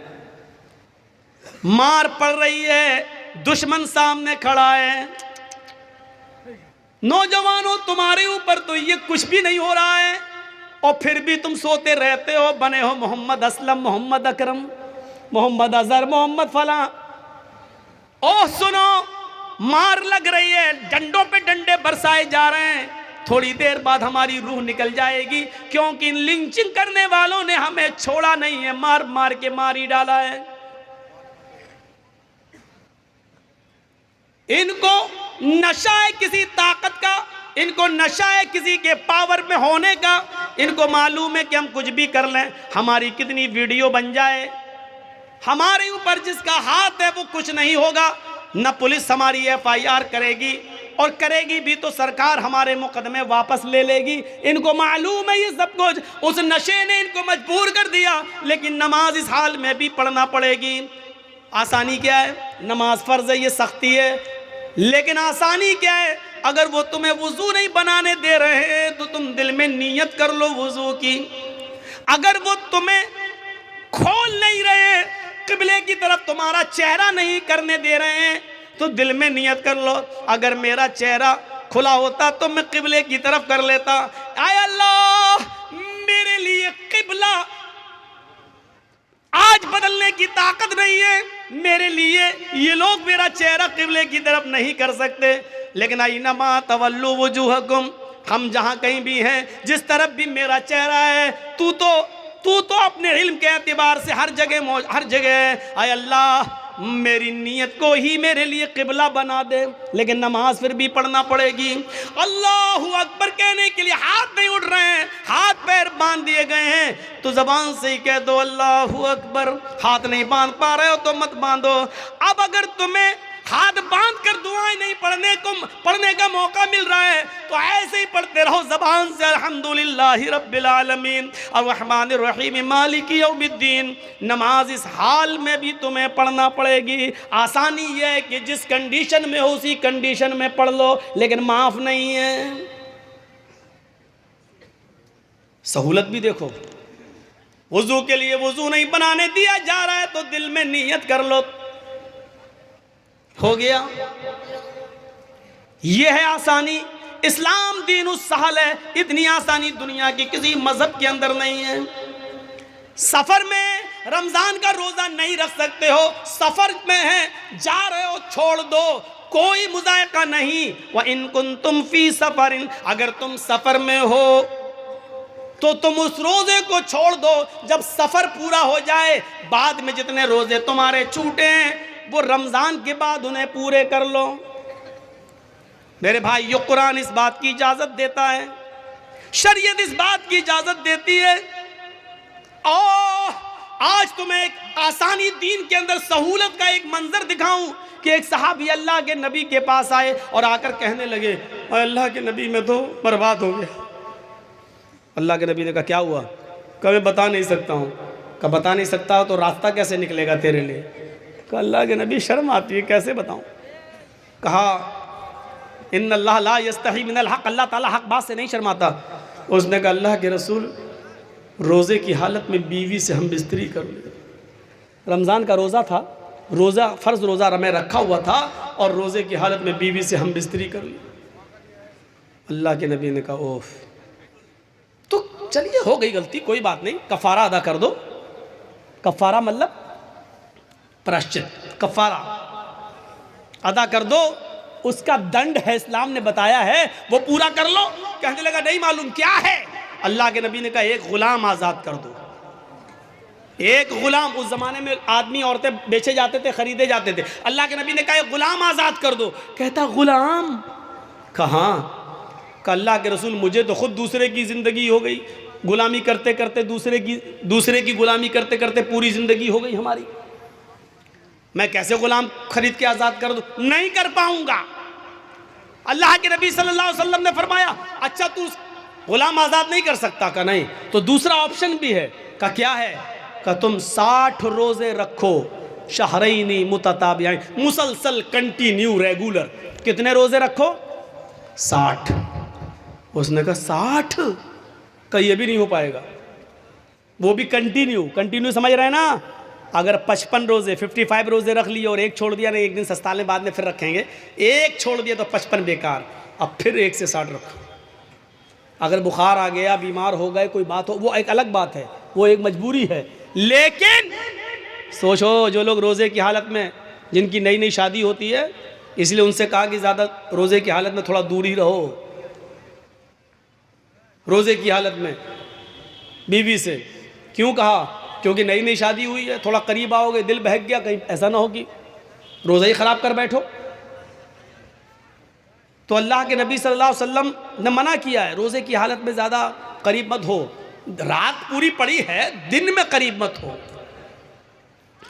तो उसने कहा अल्लाह के रसूल 60 रोज़े वो भी मुसलसल पैदर पर नहीं रख पाऊंगा। आपने कहा क्यों? कहा एक रोज़े में तो ये हालत हो गया, बीवी से मिल बैठा, 60 नहीं रख पाऊंगा।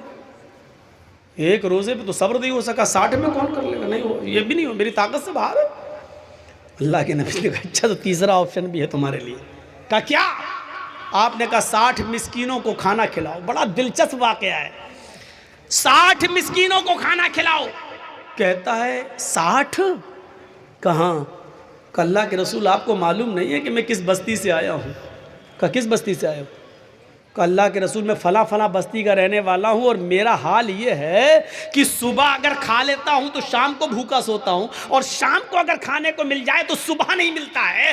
एक टाइम नसीब है, एक टाइम नहीं। और आप हमसे कह रहे हैं 60 मिस्कीनों को खाना खिलाओ। अरे हमें तो 2 टाइम खाना नसीब नहीं हो रहा, 60 को कहाँ से खिलाऊंगा? अल्लाह के नबी ने कहा यही 3 रास्ते थे, चलो एक और रास्ता निकालता हूँ तुम्हारे लिए। नमाज का वक्त हुआ, नमाज पढ़ने साहबा आए। नमाज के बाद आपने साहबा को बताया तुम्हारे भाई को ऐसी ऐसी परेशानी हो गई है, इसके लिए कुछ मदद करो, कुछ चंदा अंदा करो। साहबा ने चंदा किया, कोई 2 खजूर लाया, कोई 5 खजूर लाया, कोई 10 खजूर लाया। 10 किलो का एक टोकरा भर गया खजूरों का, इतना बड़ा टोकरा। अल्लाह के रसूल ने कहा लो ये तुम्हारे भाइयों ने तुम्हारी मदद की है, चलो इस 10 किलो खजूरों के टोकरे को उठाओ, अपने गांव में ले जाओ, अपने कबीले में, और वहां जितने गरीब हैं उनमें तकसीम कर दो, तुम्हारा कफारा अदा हो जाएगा, जाओ। हंसने लगा। अल्लाह के नबी ने कहा क्यों हंस रहे हो? अल्लाह के रसूल आपने कहा अपने गाँव में ले जाओ और गरीबों में बांट दो। कहाँ? कहा अल्लाह की कसम मुझसे ज़्यादा गरीब मेरे पूरे गाँव में कोई है ही नहीं। क्या बोला? अल्लाह की कसम, अल्लाह से, अल्लाह की कसम पूरे गांव में मुझसे ज्यादा गरीब मेरे पूरे गांव में कोई नहीं है। ये सुनकर अल्लाह के नबी भी हंस दिए, सहाबा भी हंस पड़े। अल्लाह के नबी ने कहा अच्छा जाओ तुम ही खा लो और अपने बच्चों को खिला दो, जाओ कफारा अदा हो जाएगा। गुनाह भी कर बैठा, वो जिसको कहते हैं हम बिस्तरी बीवी से हम बिस्तरी भी कर बैठा, बड़ा गुनाह कर बैठा। गुलाम आज़ाद करने की भी ताकत नहीं रही, 60 रोजे भी नहीं रख सकता, मिस्कीनों को खाना भी नहीं खिला सकता। अब लोगों से चंदा भी हुआ तो चंदे को भी बांटना नहीं चाह रहा। कह रहा अल्लाह के रसूल किसको था? गरीबों में बांटने का हुक्म है ना, गरीबों में कैसे बांटूं? मुझसे ज्यादा तो कोई गरीब है ही नहीं मेरे पूरे गांव में। तो अल्लाह के रसूल ने कहा जब तुझसे ज्यादा कोई नहीं है तो ये तेरे ही लिए जायज हो गया, तेरे बच्चों के लिए जायज हो गया, जा खा ले और तेरा गुनाह भी माफ, तेरा वो कफारा भी अदा हो जाएगा। जरा तसव्वुर करो कि इससे ज्यादा सहूलत और इससे ज्यादा आसानी हमें और आपको कहाँ मिलेगी। ये इस्लाम है, इस्लाम, ये दीनो सहल है, दीनो सहल। इसलिए मेरे भाइयों इस पर अमल करिए। और एक चीज़ मैं आज आपको ज़रूर बताना चाहता हूँ, उससे आपको इबरत मिलेगी। नमाज इस्लाम का सुतून है। नौजवानों याद रखिएगा, आपको जाना है जाइए, लेकिन इस वाक़े को सुनकर ज़रूर जाइएगा जो मैं सुनाने जा रहा हूँ। अल्लाह तबारक व तआला ने नमाज के सिलसिले में क्या फरमाया, ये सुन लीजिएगा। वमन अअरज़ अन ज़िक्री फ़इन्न लहू मईशतन ज़न्का, जो अल्लाह के ज़िक्र से एराज़ करेगा, जो अल्लाह के ज़िक्र से एराज़ करेगा, जो मेरे ज़िक्र से एराज़ करेगा, हम उसकी रोज़ी को तंग कर देंगे। 1.5 घंटा हो गया आपका माइक सेट नहीं हुआ, कैमरा, ताज्जुब है यार, इतनी देर में तो लड़की सेट हो जाती है, आप नहीं कर पा रहे। अब हमको क्या मालूम, हम थोड़ी बनाते हैं, आप लोग बना रहे हैं, लेकिन उठना बैठना अच्छा नहीं लगता ना, मैंने पहले ही कहा था। अब सुनिए, वमन अअरज़ अन ज़िक्री, अल्लाह ने क्या कहा, जो मेरे 2-3 चीज़ें आपको मिलेंगी, पॉइंट नोट करिएगा। ये आयत बहुत बार सुनी होगी मौलवियों से, लेकिन आज मुझसे सुनिए 2 चीज़ें बताई हैं। वमन अअरज़ अन ज़िक्री फ़इन्न लहू मईशतन ज़न्का, जो मेरे ज़िक्र से एराज़ करेगा। अभी एराज़ बताता हूँ किसको कहते हैं, अब बताना पड़ेगा। एराज़ बंगाल का माहौल, एराज़, मौलाना साहब एराज़। वमन अअरज़ अन ज़िक्री फ़इन्न लहू मईशतन ज़न्का, जो मेरे ज़िक्र से रूगर्दानी करेगा, मुंह फेरेगा, हम उसकी रोज़ी को तंग कर देंगे। अल्लाह ने ये नहीं कहा रोज़ी बंद कर देंगे, 2 चीज़ें हैं। अल्लाह ने क्या कहा, रोज़ी तंग कर देंगे, ये नहीं कहा रोज़ी बंद कर देंगे। रोज़ी तो मिलेगी लेकिन तंग कर देंगे। तंग का मतलब टाइट। अब टाइट की भी किस्म क्या है, आता तो बहुत है पैसा हमारे पास, एक दिन में हमारे पास 50-50, 60-60, 80-80 हज़ार रुपये आ रहा है, लेकिन शाम होने से पहले सब ख़त्म हो जा रहा है, रुक नहीं रहा है। ये है तंग। आता है चला जाता है, आता है, सब बच ही नहीं रहा है। मौलाना हाँ क्या बात, बरकत नहीं हो रही पैसे में, कोई दुआ दे दो। अरे यार वो मौलवी तुझे क्या दुआ देगा, बेचारा वो खुद 10,000 रुपये महीने में पढ़ा रहा है, उसकी रोज़ी में खुद बरकत नहीं हो रही है, वो खुद 8,000 रुपये महीने में पढ़ा, वो तो तुझे तारीज़ देगा, वो तुझे कोई रास्ता बताएगा, हैं? तू गलत जगह पे जा रहा है। वो दिल की तसल्ली के लिए कुछ लिख के दे दे, तू लटका ले, वो अलग बात है, लेकिन अल्लाह की कसम मौलवी के पास रिस्क में बरकत की कोई दुआ नहीं है। हम तो करे टूट जाता तो अच्छा होता। मौलवी के पास कोई दुआ नहीं है। अल्लाह ने साफ कह दिया, अगर रोजी में बरकत चाहते हो तो ये तरीका अपनाओ। वमन आरज़ अन ज़िक्री फ़इन्न लहू मईशतन ज़न्का, जो मेरे जिक्र से एराज़ करेगा। यहाँ जिक्र से मुराद नमाज है, जिक्र से मुराद नमाज है। देखिए अल्लाह ने कुरान में दूसरी जगह कहा इज़ा नूदिया लिस्सलाति मिन यौमिल जुमअति फसअू इला ज़िक्रिल्लाह या अय्युहल्लज़ीना आमनू इज़ा नूदिया लिस्सलात, ईमान वालो जब तुम्हें जुमे की नमाज के लिए बुलाया जाए, इज़ा नूदिया लिस्सलात, जब तुम्हें नमाज जुमा के लिए आवाज़ दी जाए, यानी अजान हो, फसअू इला ज़िक्रिल्लाह, तो तुम दौड़ पड़ो कहाँ? अल्लाह के जिक्र की तरफ, यानी नमाज के लिए। जिक्र से मुराद क्या है? नमाज। यहाँ जिक्र अल्लाह ने किसको कहा? नमाज को। यहाँ अल्लाह ने क्या कहा? वमन आरज़ अन ज़िक्री, जो मेरे जिक्र से मुंह मोड़ेगा, फ़इन्न लहू मईशतन ज़न्का, हम उसकी रोज़ी तंग कर देंगे। मेरे जिक्र से मुराद नमाज, यानी नमाज के वक्त जो मुंह मोड़ेगा हम उसकी रोज़ी तंग कर देंगे। आप नमाज पढ़ना शुरू कर दीजिए, रोज़ी के दरवाजे खुल जाएंगे, रोज़ी के दरवाजे खुल जाएंगे। अब एराज़ किसे कहते हैं वो भी सुन लीजिए, मुंह मोड़ना किसे कहते हैं। मिसाल दूं,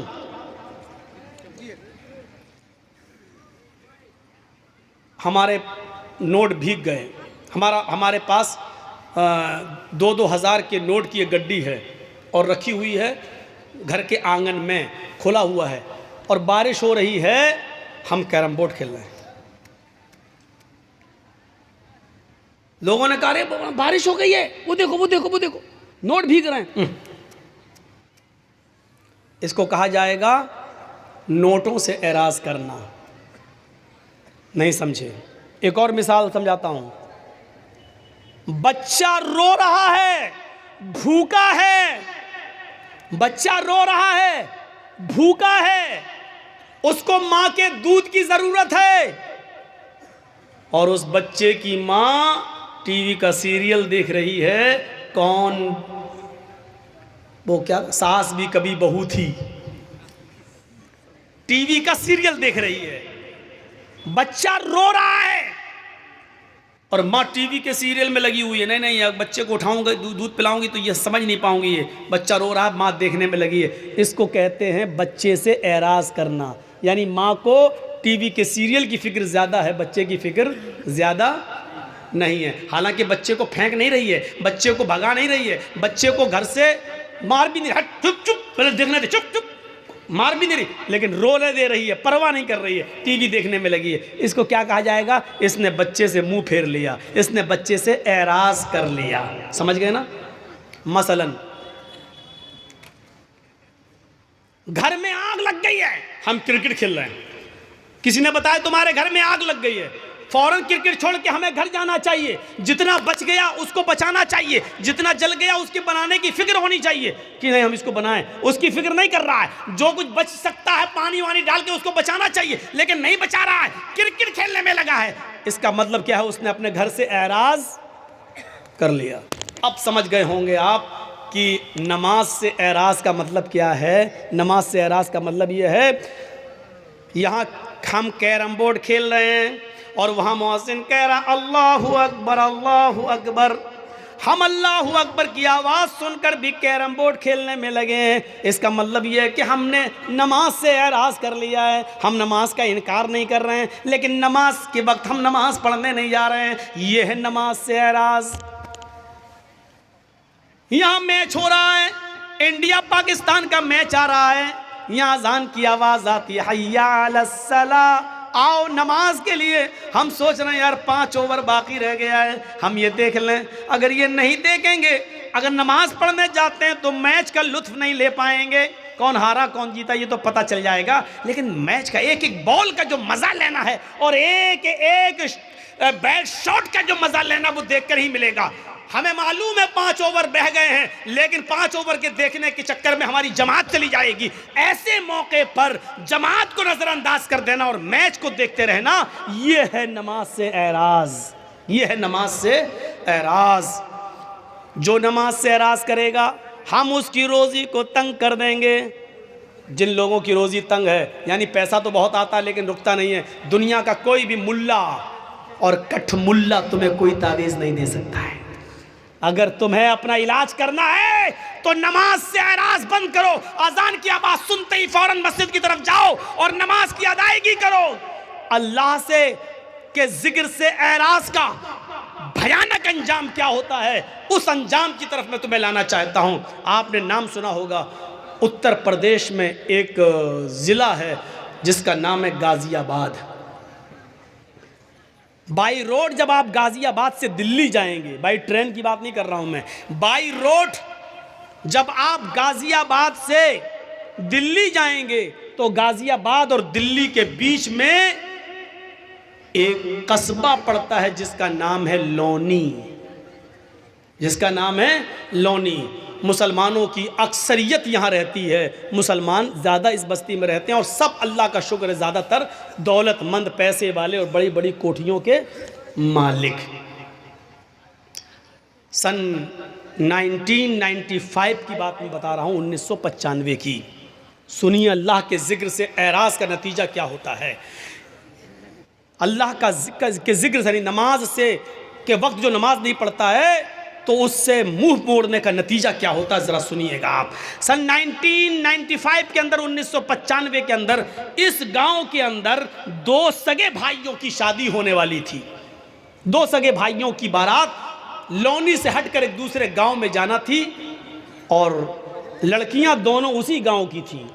एक साथ बारात जाना थी, एक लड़के की बारात इस लड़की की यहाँ, दूसरे लड़के की बारात दूसरी लड़की की यहाँ जाना थी। गांव एक ही था और बारात दोनों की एक साथ जाना थी। सिर्फ निकाह से एक दिन पहले इन दो अमीर बाप के बेटों ने, इन दोनों बेटों ने